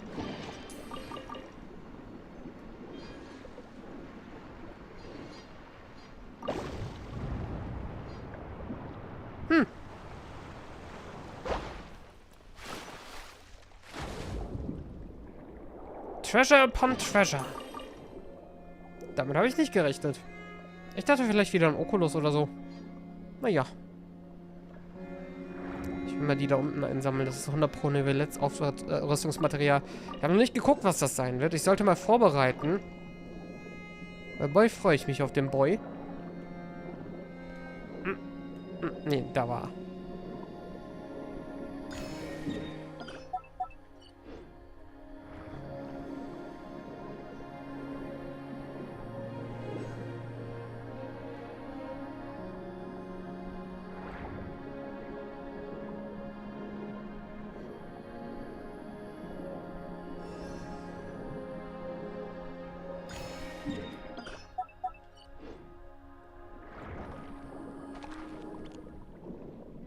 Muss aber sagen, ich bin ein Fan davon, wie schnell man sich hier fortbewegt. Der Kampf, oh, geht so. Geht so. Mit den Fähigkeiten auf jeden Fall erträglicher als das, was ich beim letzten Stream hatte. Aber die Fortbewegung hier unter Wasser ist nice, dass du quasi die ganze Zeit sprinten kannst. Und ganz ehrlich, der Balken könnte genauso gut weg sein. So schnell wie er sich füllt, ist alles okay. Meistens wirst du dann sowieso von irgendwas eingelollt. Das war nicht mal geplant, aber okay, ich nehm's. Was deine Aufmerksamkeit erhascht und dann ist der Balken einfach schon wieder voll, ohne dass du überhaupt drauf geachtet hast. Er füllt sich zumindest im Kampf.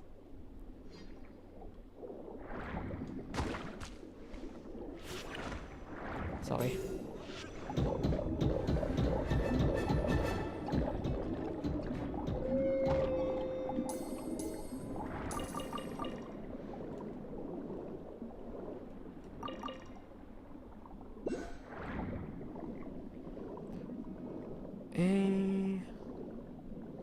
Da war ich noch nie drin, ne?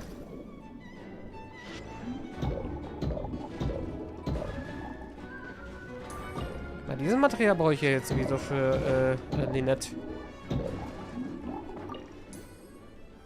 Bin ja mal gespannt, ob ich die 4. Constellation noch bekomme. Bis vor 3 Tagen hatte ich keinen Erfolg, auch nur irgendeine zu bekommen. Aber jetzt kamen 2 hintereinander. Deswegen mal schauen. Interessanterweise kam eine Linear Constellation sehr schnell zu mir. Das war weder, was ich wollte, noch womit ich gerechnet hatte, aber I'll take it, natürlich. Das war, ich glaube, direkt der Tag nach dem Stream, den wir gemacht haben.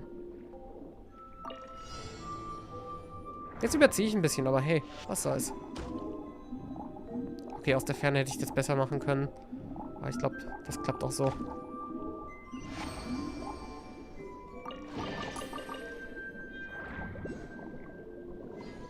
Den Oculus da drin will ich noch. Was macht man denn bei den Dingern hier?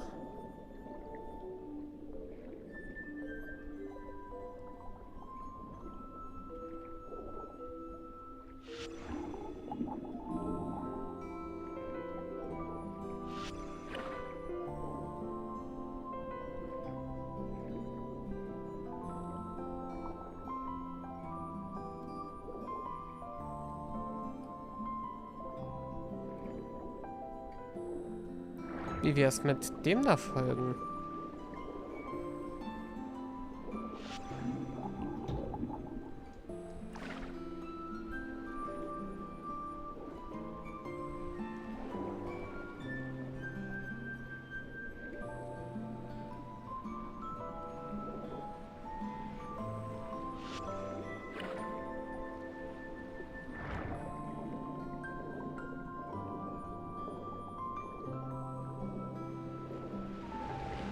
Mhm. Offensichtlich etwas, was ich nicht kenne.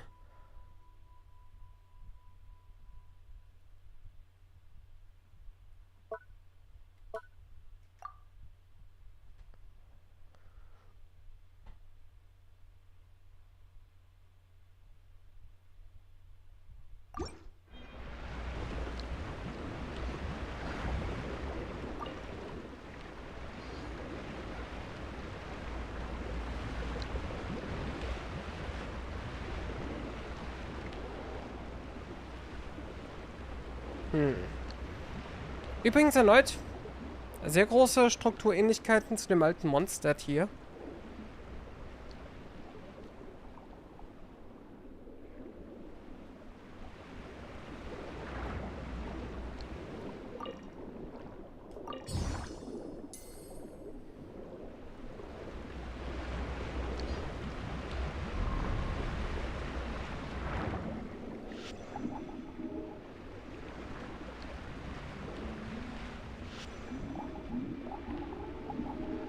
Das Ding verstärkt mich, oder wie?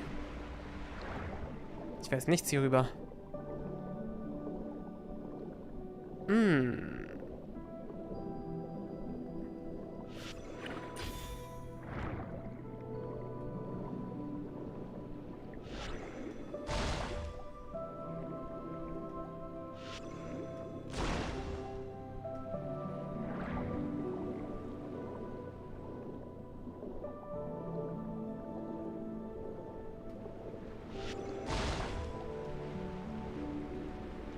Schaut so aus, als hätte ich da einen Krater hinterlassen.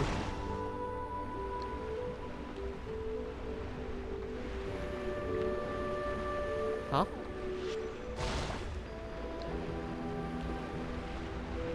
Ach was. Der Schild.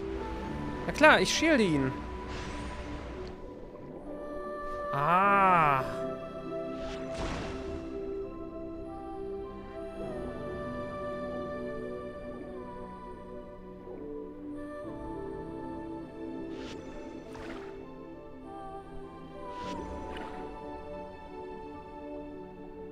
Okay, die Dinger müssen nicht transportiert werden. Dann ist das hier... Ja, da ist die Kugel. Dann ist das hier hinten ja dasselbe Rätsel.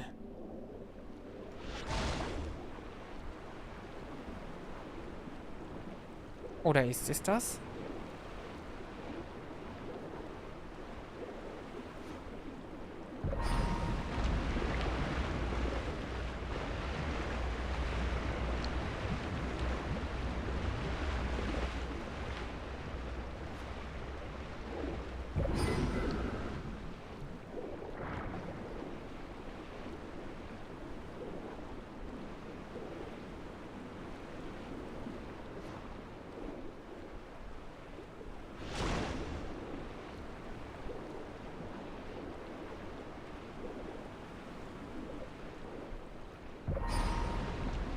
Okay, ich kann also saugen und abstoßen ändern. So, that's it.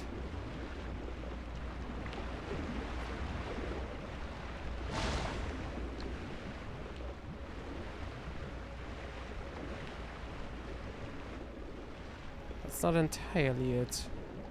Okay, ich sehe.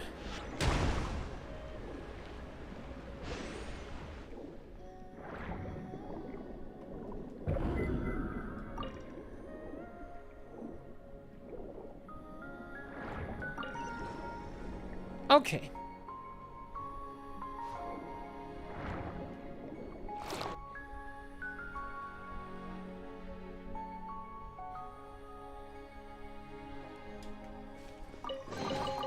Well, how about that?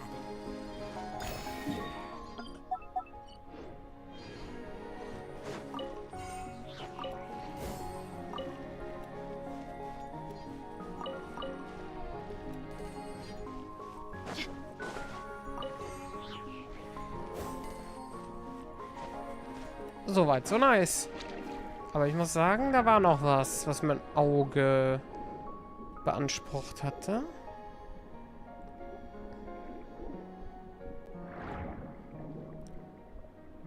Das da hinten.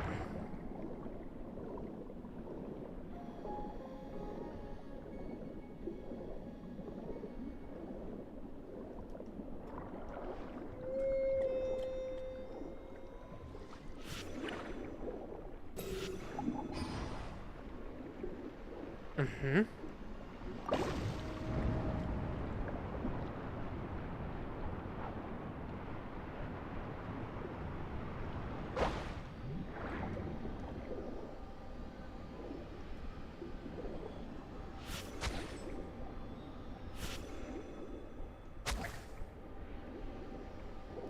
Meine Fähigkeit ist weg.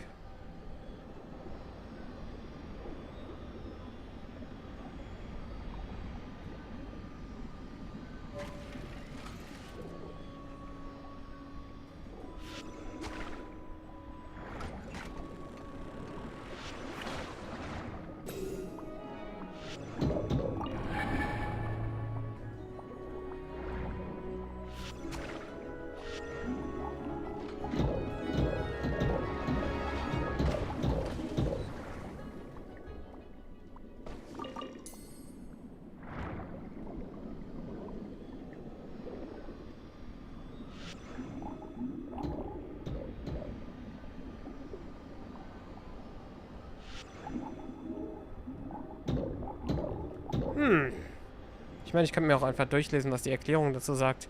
Aber es erschließt sich vielleicht einfach besser auch aus dem Kontext. Mag auch vielleicht die falsche Fähigkeit haben dafür. Aber meistens ist alles, was man braucht, in der Nähe zu finden. Okay, der nach oben kann ich nicht.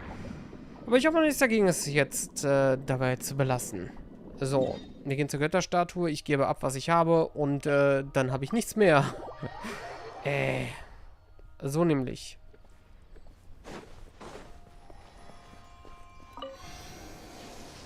Schade, dass hier keine Schmetterlinge sind. 8 Stück. 5 würde man noch finden müssen. We will do that. Only later. So. Das wäre ein anderer Stream. Wie gesagt, ich hoffe, ich schaffe es nächste Woche 2-mal. Schaffen würde ich es ja sowieso, aber ich muss halt gegen die Baldur's Gate Lust ankämpfen. Das ist so das größte Problem. Zu allen anderen noch, der Controller. Wobei, das wird sich nächste Woche klären. Eines der Probleme muss ich wenigstens mal aus dem Weg räumen. Wobei, es ging heute, muss ich sagen. Privat hat er mich deutlich mehr genervt. Vielleicht, weil ich mehr darauf achtete. Es kann auch damit zu tun haben, dass Genshin halt... du steckst sehr viel in Cutscenes fest, in Anführungszeichen. Das ist natürlich der gute Part einer Main Story. Und da ist es egal, was der Controller macht. Solange er nicht X drückt und alle Texte wegskippen, ist es egal, in welche Richtung der steuert, weil du kannst ja nicht steuern. Vielleicht fiel es deswegen nicht so auf. Nun ja. Ich jedenfalls bedanke mich fürs Zusehen und wünsche euch eine gar wundervolle Nacht. Sowie einen schönen Start in die neue Woche. Ich wünsche euch einen Start in die neue Woche. Sterbt mir heute nicht. Und wir sehen uns dann beim nächsten Mal. Sonntag kann ich versprechen. Davor kann ich hoffen. Freitag ist das wahrscheinlichste Datum. Wir werden sehen. We mercs have one simple rule. Whoever pays the most is your new boss. Cool. Höchstwahrscheinlich jeder der Streams ein kürzerer. Höchstwahrscheinlich. Im Moment reicht's mir nach 3 Stunden.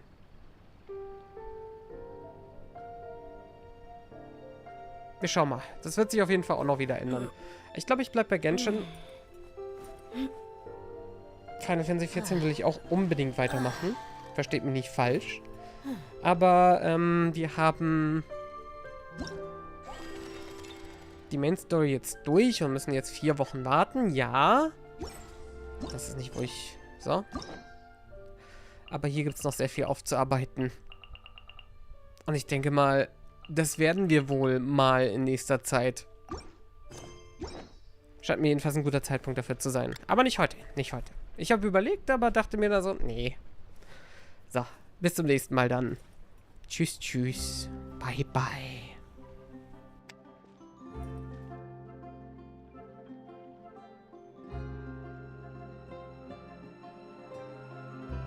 My people are used to the desert life, but still, I hope that one day they'll be able to find an oasis of their own and leave the sandstorms behind for a better life.